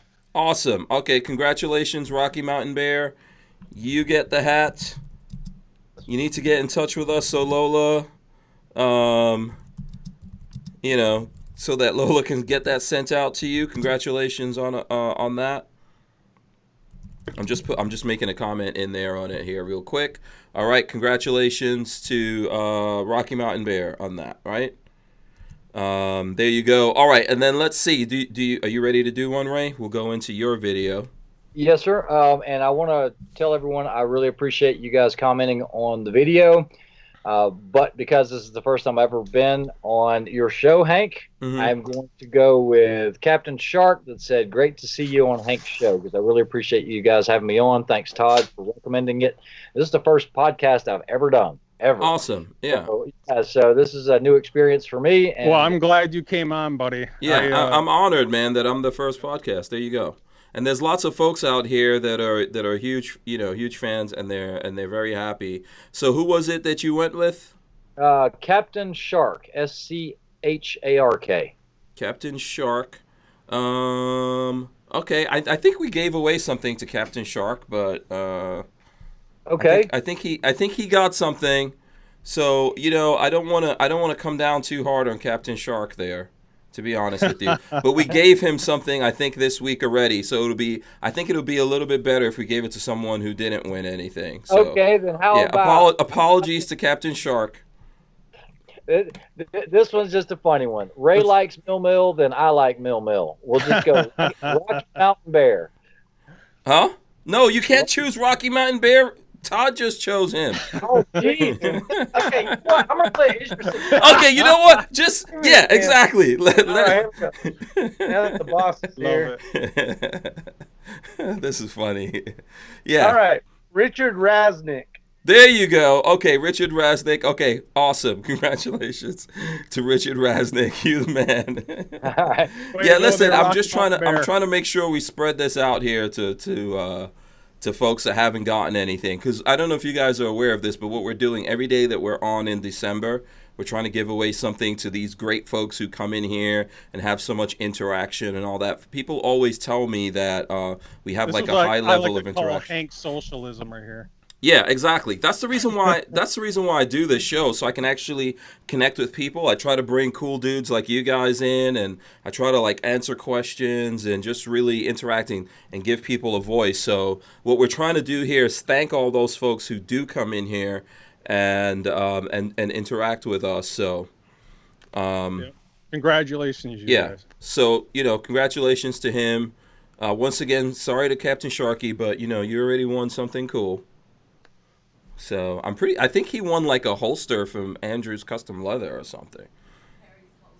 Oh, Harry's holster. Yeah, there you go. I mean, so everyone got something awesome. We still have one more thing to give away, Todd. So you want to do that right now so we could just get into the let's see. So now that thing is going to be on your podcast one, which I got to find again. That's going to be Elfsters. Minute Americans. Minute Americans. So let's get this. I can spell right. All right, here we go. So are you on that video? Are you on the channel? Yeah, my phone's being slow right now. Sorry. Okay, so I think the video you were talking about is a federal law enforcement guy. Yeah. That particular video. Let me sort it by newest comments. And I see once again there's a bunch of different comments in there. Thanks to everyone who jumped in. Please don't choose Rocky Mountain Bear. Or Captain Sharky. Or let's let's go through there and pick someone else. All right, here we go. So and this is for the slang. So Sojus, SHOJUS. I don't see that on here, but okay. Is that someone who just? Is that what did they say? Did they? First to say thanks for coming on the show. All right, awesome. So, what was 33 minutes ago? So it's SHOJUS. I suppose I could have picked someone with okay. Awesome. I suppose I could have picked someone with a easier to pronounce name. No, I found it. Okay, so I'm gonna tell him to hit you up to get that. Are we showing off pistols or what's going on? Yeah, let's. Here? There's a little bit. There's a little bit of gunplay going on. Nothing wrong with that. Some guns getting thrown up in the. Here, let's see. All right. So what do you have? What do you have there, Todd? So this would be the Ruger SR 1911. So inexpensive. I think you can usually get these for $700. 45 ACP. Good old 1911. Very nice. I've had this for some time. It's an awesome pistol. All right, very cool. What about you? What do you have, Ray? This is not an inexpensive pistol. No, it doesn't look like that. Infinity. And if you guys are not familiar with Infinity, this is a Strayer Voigt Infinity. These take about 15 months to have built, and they'll run about $6,000. This is in 40 cal. It is a full-on double stack 2011, and I love the Infinity. They're great pistols. But if you act right now, that looks, I like that. Hey Ray, didn't you say you're giving one of these away or something? Oh, no. Yesterday. 2 away yesterday. All right, so I did review this. I've competed with this one for about a year and a half. This is a pistol by Shea Akai with the Kai Customs. I like this. Chambered in 9mm. It's a full flat dark earth DLC finish, so there's no Cerakote here or anything else, and it's a double stack 2011 9mm, and it's about 6,000. Awesome. Yeah, awesome. something like that. Yeah, and some change. Very nice. Okay, so since we're showing guns real quick, I'm gonna go with a 22, a Ruger. Oh, there we go. Takedown. You know, yes, your Ruger takedown. You know, if I can actually get it on here, right? Hold on. Oh, do I have to lock this back? Oh, wait a second. Yeah, I'm gonna have to go back to you guys until I figure this.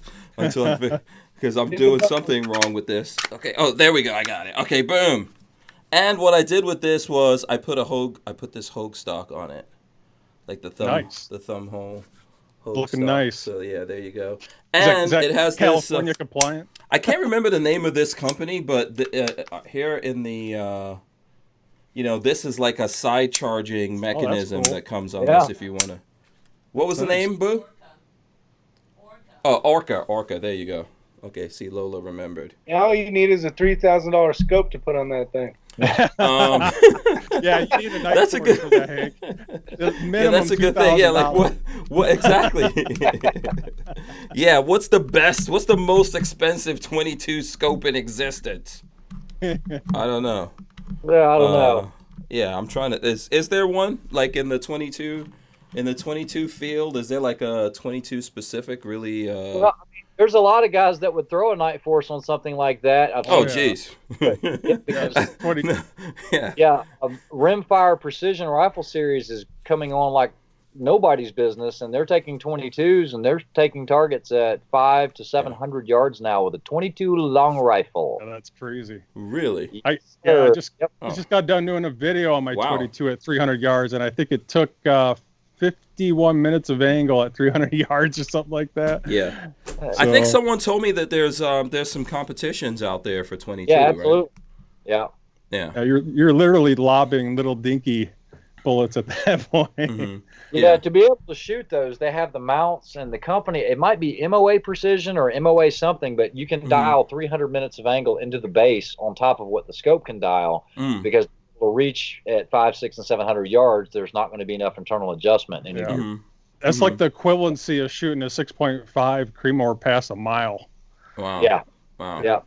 Yeah, because and he's exactly right, because like shooting this AI at a mile, even with this Night Force, I've dialed every bit of elevation I can into it, and I'm having to hold in the reticle.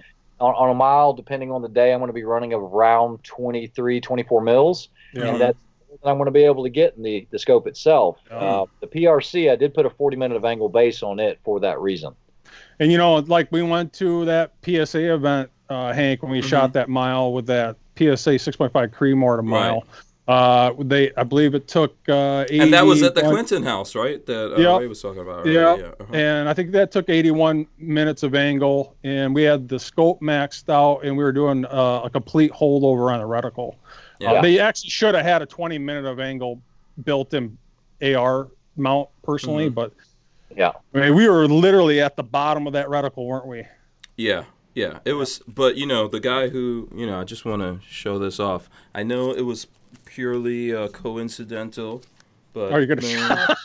I'm not missing. I keep this on my desk, man, so I could show. I know Ray probably doesn't think. What was the name of that Marine that was there?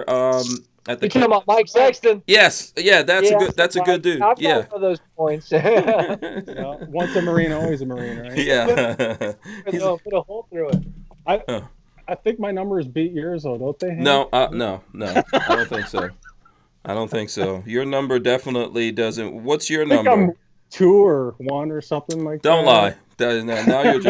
Now you're just making up stuff. I think mine is like 19 or something. Hey Ray, do you shoot at the Clinton House Plantation all the time, especially when you're training guys, or? I don't train anyone there. I usually do that somewhere else because that kind of interferes with Mike and his training. We've had the discussion. I get along with Mike really well. I was the match director last year.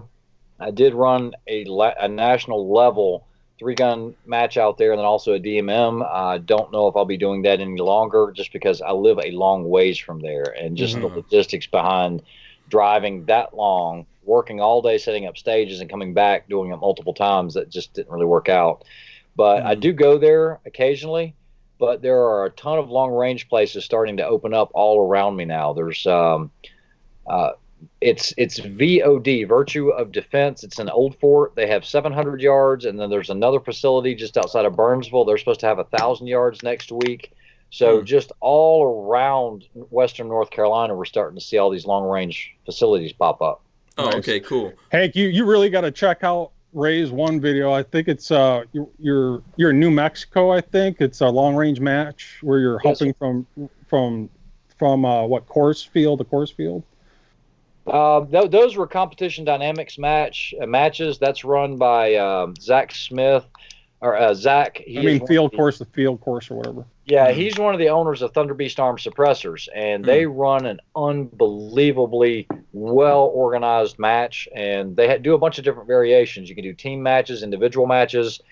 Some of them you're going to be covering a lot of distance, and other ones you won't. But what's the max mileage that you're covering there? I think one of them you cover from field course to field. I'm thinking it's like 13 miles over a couple days or so, but it's all in desert. Well, actually, the one match that we did that one at was at the Blue Star Range, which is the one that John Paul with JP Rifles owns. Yeah. So he was out there, got to meet those guys, but a lot of high elevation stuff, high angle shooting. It was pretty cool. Really enjoyed it. What calibers? Your buddy had to back out or something like that, didn't he? Yeah, he had a medical emergency happen at the house, and he had to leave. And so they allowed me to finish on my own. I just had to take misses on all of his target engagements. And that's when that Wilcox shined. It was unbelievable. But even at that match with 40-something teams, I still finished 20th after I lost him and shot by myself. So that was a great match. If you ever have a chance to shoot a CD match, you need to do it. What calibers are you shooting? I have pretty much just switched over everything to 6.5 Creedmoor. I do not shoot 308 any longer. Okay. I cut my teeth on 308s. I love them, and I know they're capable, but the 6.5 just seems to do it. We do that in 5.56. So if some of the team matches, you have to have a primary and a secondary. A lot of times the primary will shoot like a 5.56 or something else. Yeah. So it's like 50 BMG for the old fogies now. Yeah. The most inaccurate round. Pretty much the same here. I got 2 6.5 Creedmoors. I do keep a couple 308s around, mostly because I like to reload super cheap Lake City brass. I buy Lake City brass, 7.62 by 51 Lake City brass by the 1,000 for $80, and it's stupid cheap to reload, and it's a very durable brass casing.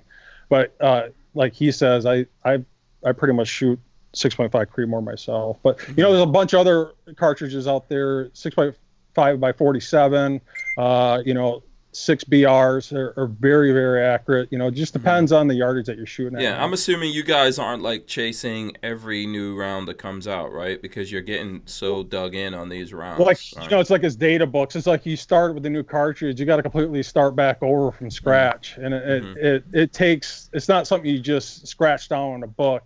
You know, it takes an insane amount of hours in regards to load development. You know, and every barrel is different. You can have 100 of the same rifles on a rack from the same manufacturer, and each one of those will shoot completely different. And each one has their own different barrel harmonics. One will like to shoot a particular bullet better than the next. You know, I've had guys where they'll shoot their firearm, and they're like, it doesn't shoot for crap, Elfster. And I'm like, just try a different bullet. Go from the 140 AMAX to a 142 Sear Match King boat tail hollow point. And instantly, right out of the gate, the groups went from 2 inches to 1 inches. And then we play around with his barrel harmonics in regards to powder drops, bullet jumps. Even you can get really detailed with regards to neck tension if you want to play with neck sizing dies only rather than full length resizing. You know, there's so many aspects that come into this, and it all bleeds down into that data book that he showed you. So then you guys are you doing your own reloading, or are you buying factory ammo? It's mostly reloads. I have my guns like these two here that I showed in the beginning. You know, these are cheap Wolf steel case ammunition that I don't have to reload for, and I love these because of that point. You know, 7.62 by 39 is probably the worst round known to man in regards to accuracy. But I can buy 1,000 rounds of that off Barnauls, 1,000 rounds shipped for $185, 18 cents a round. You know, on the other hand, when I'm doing precision reloads, the bullet alone, we're not talking case, primer, powder, the bullet alone is costing more than 18 cents a round, more than the entire cartridge. And then I got to invest all that time into load development. So, you know, it's whether you like it or not. And I haven't met anyone really in the middle. It's either you love precision, load development, all that comes together, or, you know, just buy the factory ammunition and enjoy yourself out the range. What about you with that, Ray? You're also doing, also reloading, or? I have never really covered that on the channel, because when I started the channel, I started reading the policies for YouTube and this, that, and the other, and they were like, oh, you can't do manufacturing of ammunition or reloading, this, that, and the other. So I've always stayed away from it. And I had someone else ask that, or right here, Simpson Road Larry, does Ray reload? And I don't really show this that often. I want to just do a quick view. Oh, awesome. There's a whole bunch of Dylans over there, like a whole bunch. Wow. And you know, as far as precision rifle reloading, I mean, I saw you've got the RCBS Charge Master, and I've got a couple of those over here, but I actually use diamond scales, like some of the other, you know, the Praetoriuses and all that, where it's measuring each little kernel. To the kernel. Yeah. Like a Prometheus. Like, you know, you can buy this Prometheus that costs an insane amount. You almost got to get it on loan. It's so expensive. Correct. So I actually, and I cannot say who I'm doing this for, but there is a bullet that's in development right now. I do a lot of R&D for different companies, but there's a bullet that was coming out that's supposed to change the market. Okay, it's a really unique bullet. There was a little bit of buzz about it. But when I was doing some of these loads, I mean, when I'm reloading like that, now that's not what I want to do when I shoot at a 3-gun match, but I can get, you know, standard deviations down to 2, you know, but that's not necessary. So as far as reloading, I don't do a whole lot of reloading now because I do have some really good sponsors. I do want to give a shout out to Defender Ammunition. I've been with those guys for a long time. They've always provided my ammunition for me, but I don't rely on them for precision rifle ammo. On a lot of military and sniper competitions, or military and police sniper competitions, in the past, you weren't allowed to shoot hand-loaded ammo. It had to be like, you know, we're sourcing like, you know, like 118 LR, or we're shooting, you know, factory-loaded ammo, and they'll actually go in and inspect it. So in that case, hand loading is not going to help you. So you just got to find something that works well in your equipment. So yeah, I mean, I've been down the rabbit hole. So in that case, because I've seen some guys say this to me, in that case, are you looking for specific lots You know, are you trying to like in the production of that ammo from that company? Are you Yep. do you get a whole bunch of that in because it's the way it's manufactured and all that's gonna be very similar? Yeah, I'm going to give a big shout out to Hornady, especially with the ELD match. I think they make a great bullet. I don't know of, in my equipment, I don't know anybody else that's really doing a bullet that you can buy. I know people will talk about Prime and this, that, and the other. Hornady's really helped me along the way, but when I order it, literally a lot of cases that'll last me a while. They're all the same lot number. I order the same way from Black Hills as well. I mean, those guys helped me out tremendously. You use Prime at all there? I have not, but I've heard nothing but good stuff about it. So it's really, really good. Thanks for the link there, Armament Axes. I mean, Chrissy and Haywood with Defender, those guys, that's veteran owned. It is a great, I mean, like they're 9mm, they're 5.56. That's great ammunition. But to answer your question, I don't reload as much anymore, but I do know all the ins and outs of it, at least what's been taught to me over the years, and it works well.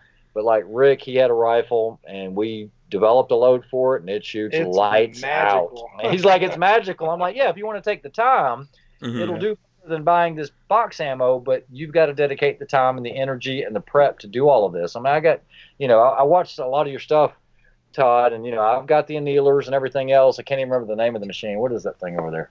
Annealies. So who's using those machines then? Who's using it? Is Rick using it, or I'm sure Rick's got his own machine? It's one of the bench source units, and it's okay. I mean it's high quality stuff, but I haven't had a need to use it here lately because it's all about time. Yeah. But yeah, I do have some guys that will come over and say, hey, can I reload 100 rounds? I'm like, yeah, come on, you know how to use the equipment. But these are close friends that I've known for a long time. Are you just holding on to it for the apocalypse or something like that? Oh, of course, absolutely. You never know. I mean, the thing is I always keep some put aside, and it's nice to be able to make the ammo when you want to. But if you're in a situation where it is being provided for you, then that's what you need to shoot because that's what the sponsors are giving you. Yeah. I try not to ever take advantage of any of the sponsors or anything like that. I'm not out here selling it out of the back of my truck. I'm using it, and that was something new for me is you got to give them credit on social media. And I was never a big social media person. And, if you get done with a match, hey, big thanks to so-and-so, so-and-so. It's like NASCAR, you're changing your hats the whole time, Yeah. But it helps, man. Look, I'll tell you from my point of view, like, what I do is a little bit more rough and wild, so far as YouTube. But it helps. That's like a big thing to have someone behind you with the ammo, because I think that's where a lot of money gets spent. So it really does touching help. base with that your YouTube channel and reloading, and I don't know if I should mention this now, but at least my reloading, I break it in this segment. So I break it into organizing brass and depriming, part 1.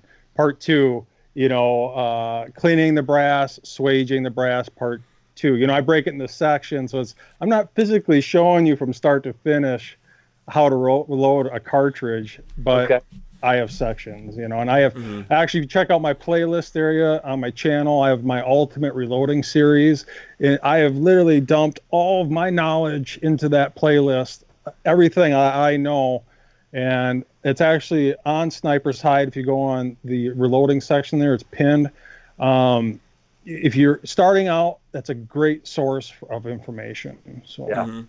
Yeah, I think that from even what Ray was saying, like the playlists are the place that you really want people to go to, right?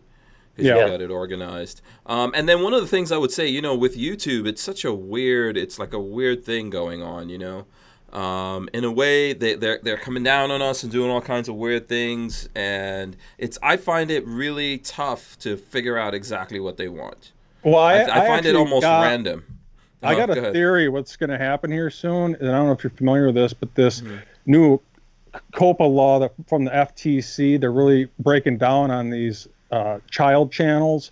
You have to designate your channel as being appropriate or not appropriate for children, and if you're designating your channel as not being appropriate for children, you're not going to get it monetized. And like you and I both know, Hank, they're not going to broadcast that content. And I got a gut feeling, and I've kind of seen it already in my channel. I just guess in a theory here, but I think our content is going to come back a little bit. They got to get some type of resource. They got to get some advertising there somehow. And all these channels that were based on for children, they're now designating themselves as not. They have to say it's not appropriate, or it is appropriate, and if it is, you got to make sure it's designated, because the FTC will fine these channels. I think it's $47,000. It's a huge fine, and I think some of that is hopefully going to come back to our channel, because we are appropriate, obviously, for adults. So. Yeah, it's going to be interesting to see what happens. I actually an interesting that's happening tomorrow with me is I have I have scheduled a conversation with YouTube about this podcast channel, and I have this podcast channel for 18 and over. But it's interesting that they that they got in touch with me, and they're like, yeah, we want to talk to you about this whole live thing. So I don't know what to make of that. Yeah, they emailed me, and they said, yeah, we want to talk to you. So I don't know if that's good, bad, but someone's going to talk to me tomorrow. Well, you have to let me know, because obviously with my other channel, I'm going to need to. Yeah, I'm interested to see where they're coming with that whole thing myself. And I think ultimately here, all the stuff that's going to happen, it's probably going to get us all as an industry, community, whatever we are, to figure these things out better for our own kind of like ecosystem, right?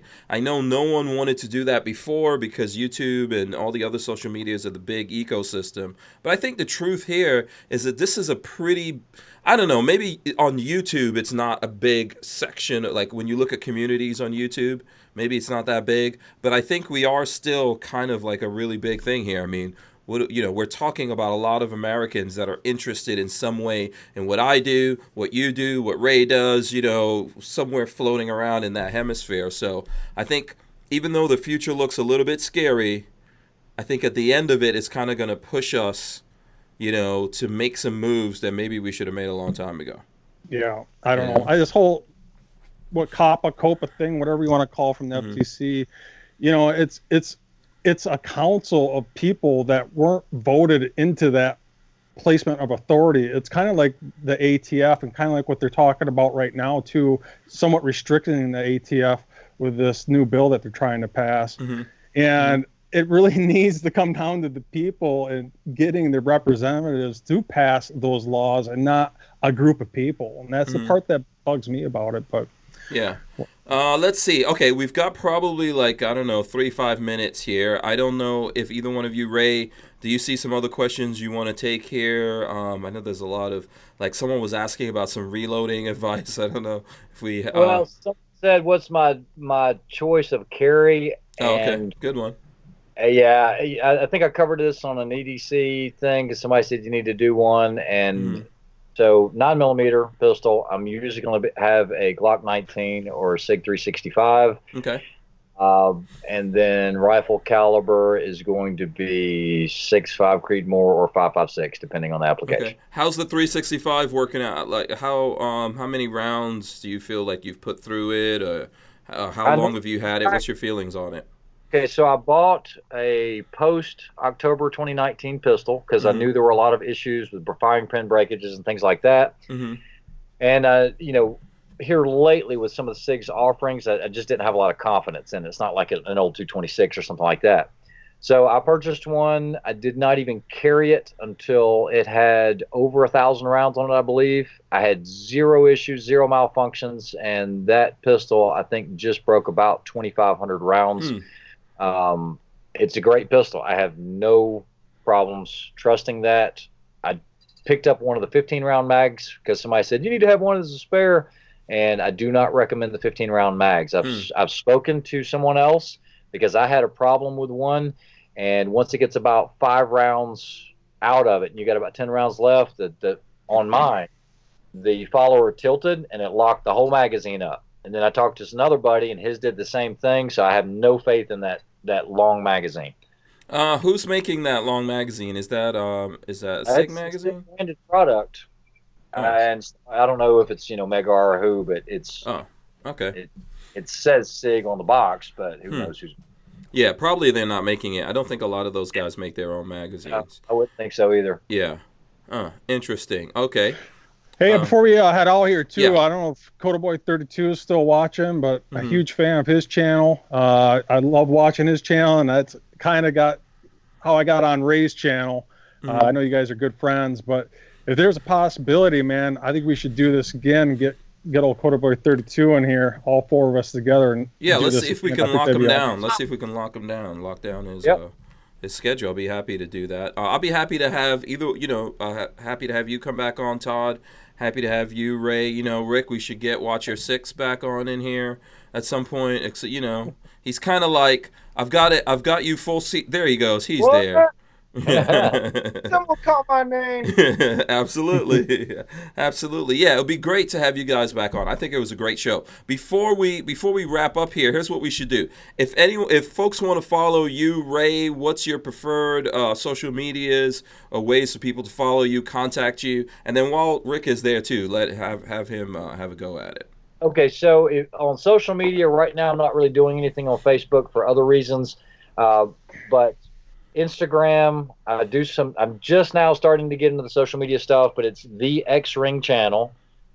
And then the easiest way to get in touch with me is thexringchannel@gmail.com. You can find that on the YouTube. And then that's pretty much it for social media if you need to get in touch with me. Oh, okay. All right. What about you, Rick?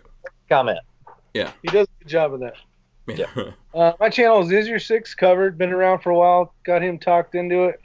Got little Coda Boy talked into doing some 3-gun, so now he's addicted to that. What? So he blames that on me as well. Good man. He's the one that got me into that. So I Keep don't know. the push going there, CodaBoy32. All the funny stuff. He's very technical and very teacher oriented, helping people.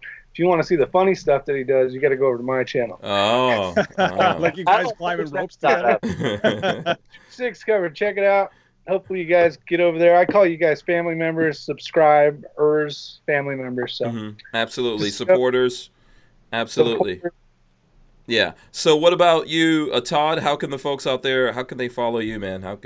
What's your preferred? I'm pretty much across all platforms, Instagram, Twitter, Facebook, obviously YouTube, and that goes for both my main channel, Elfsters Rifles and Reloading, and I also have all that for my new channel, Elfsters Minute Americans. The best way to get a hold of me, if you need to get a hold of me right away, it would be on Facebook, on my Facebook page, Elfsters Rifles and Reloading. I actually had a huge following on there, and Facebook actually deleted my entire Facebook page for absolutely no reason whatsoever. It was attacked. It was a concerted effort. Mr. Guns and Gear and I were both attacked at the same time. Wow. And for some reason, mine ended up getting taken down for no reason whatsoever, even though they said they made a mistake. Was this recently? Yes, this was probably about right before the PSA event.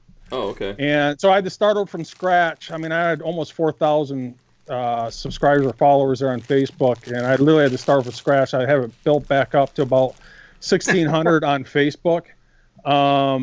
But yeah, that's the best way to get a hold of me. If you need to get a hold of me right away, is Facebook Messenger. So. All right, cool. All right, I want to thank everyone for coming on. By the way, if I didn't say it, the other person, the one that is getting the gray Maxpedition wallet. So I can't even. I don't remember who that is, but we'll get everything sorted out here. I want to thank everyone for coming on. I want to thank X Ring. Is Your Six Covered, as well as Elfsters Rifles. Looks like CodaBoy32 already committed to your. To your channel, shout out to Codaboy. I don't know if he got. Hopefully, he got to wherever he's getting to at this point. You're locked in, buddy. Too late now. It would be great to have. It would be great to have him here on the show. It was great having you guys. I really, I think this was a great conversation, man. The time went fast, so we have to do this again here at some point. I don't know if that's going to be before or after SHOT Show. Who's going to SHOT Show, by the way? You guys going? Not going? I'm going. You're going. I will probably be going. All right, so we definitely need to link up out there. So yeah, thanks to everyone out there. We'll be back tomorrow. I have no idea who's going to be on tomorrow, so figure that out sometime. Let me drop the end on everyone here. Boom. All right, make sure that you guys subscribe, thumbs up, leave your comments and stuff like that here. Thanks to my guests. Make sure you guys go follow them. Ring the bell so you can be notified every time we go live. We'll be back tomorrow. We are out of here. Any last words, guys? Anyone got last words? I got to just say one thing real quick. I got to give a shout out to Defender Ammo, Microtech Defense Industries, Cobalt Kinetics, Armor's Locker, and Worker Tools. Those guys help support me quite a bit, and I do appreciate you having me on the channel, Hank. It was a pleasure. Thanks for recommending me, Todd. You bet. Nice to finally meet you, and freedom's never free. And teach that next generation the Second Amendment and its importance. Yeah, absolutely. All right, so thanks a lot to everyone out there. It was great having you guys as well. We'll see you next time. We'll see you tomorrow. We're out of here. Peace. See ya.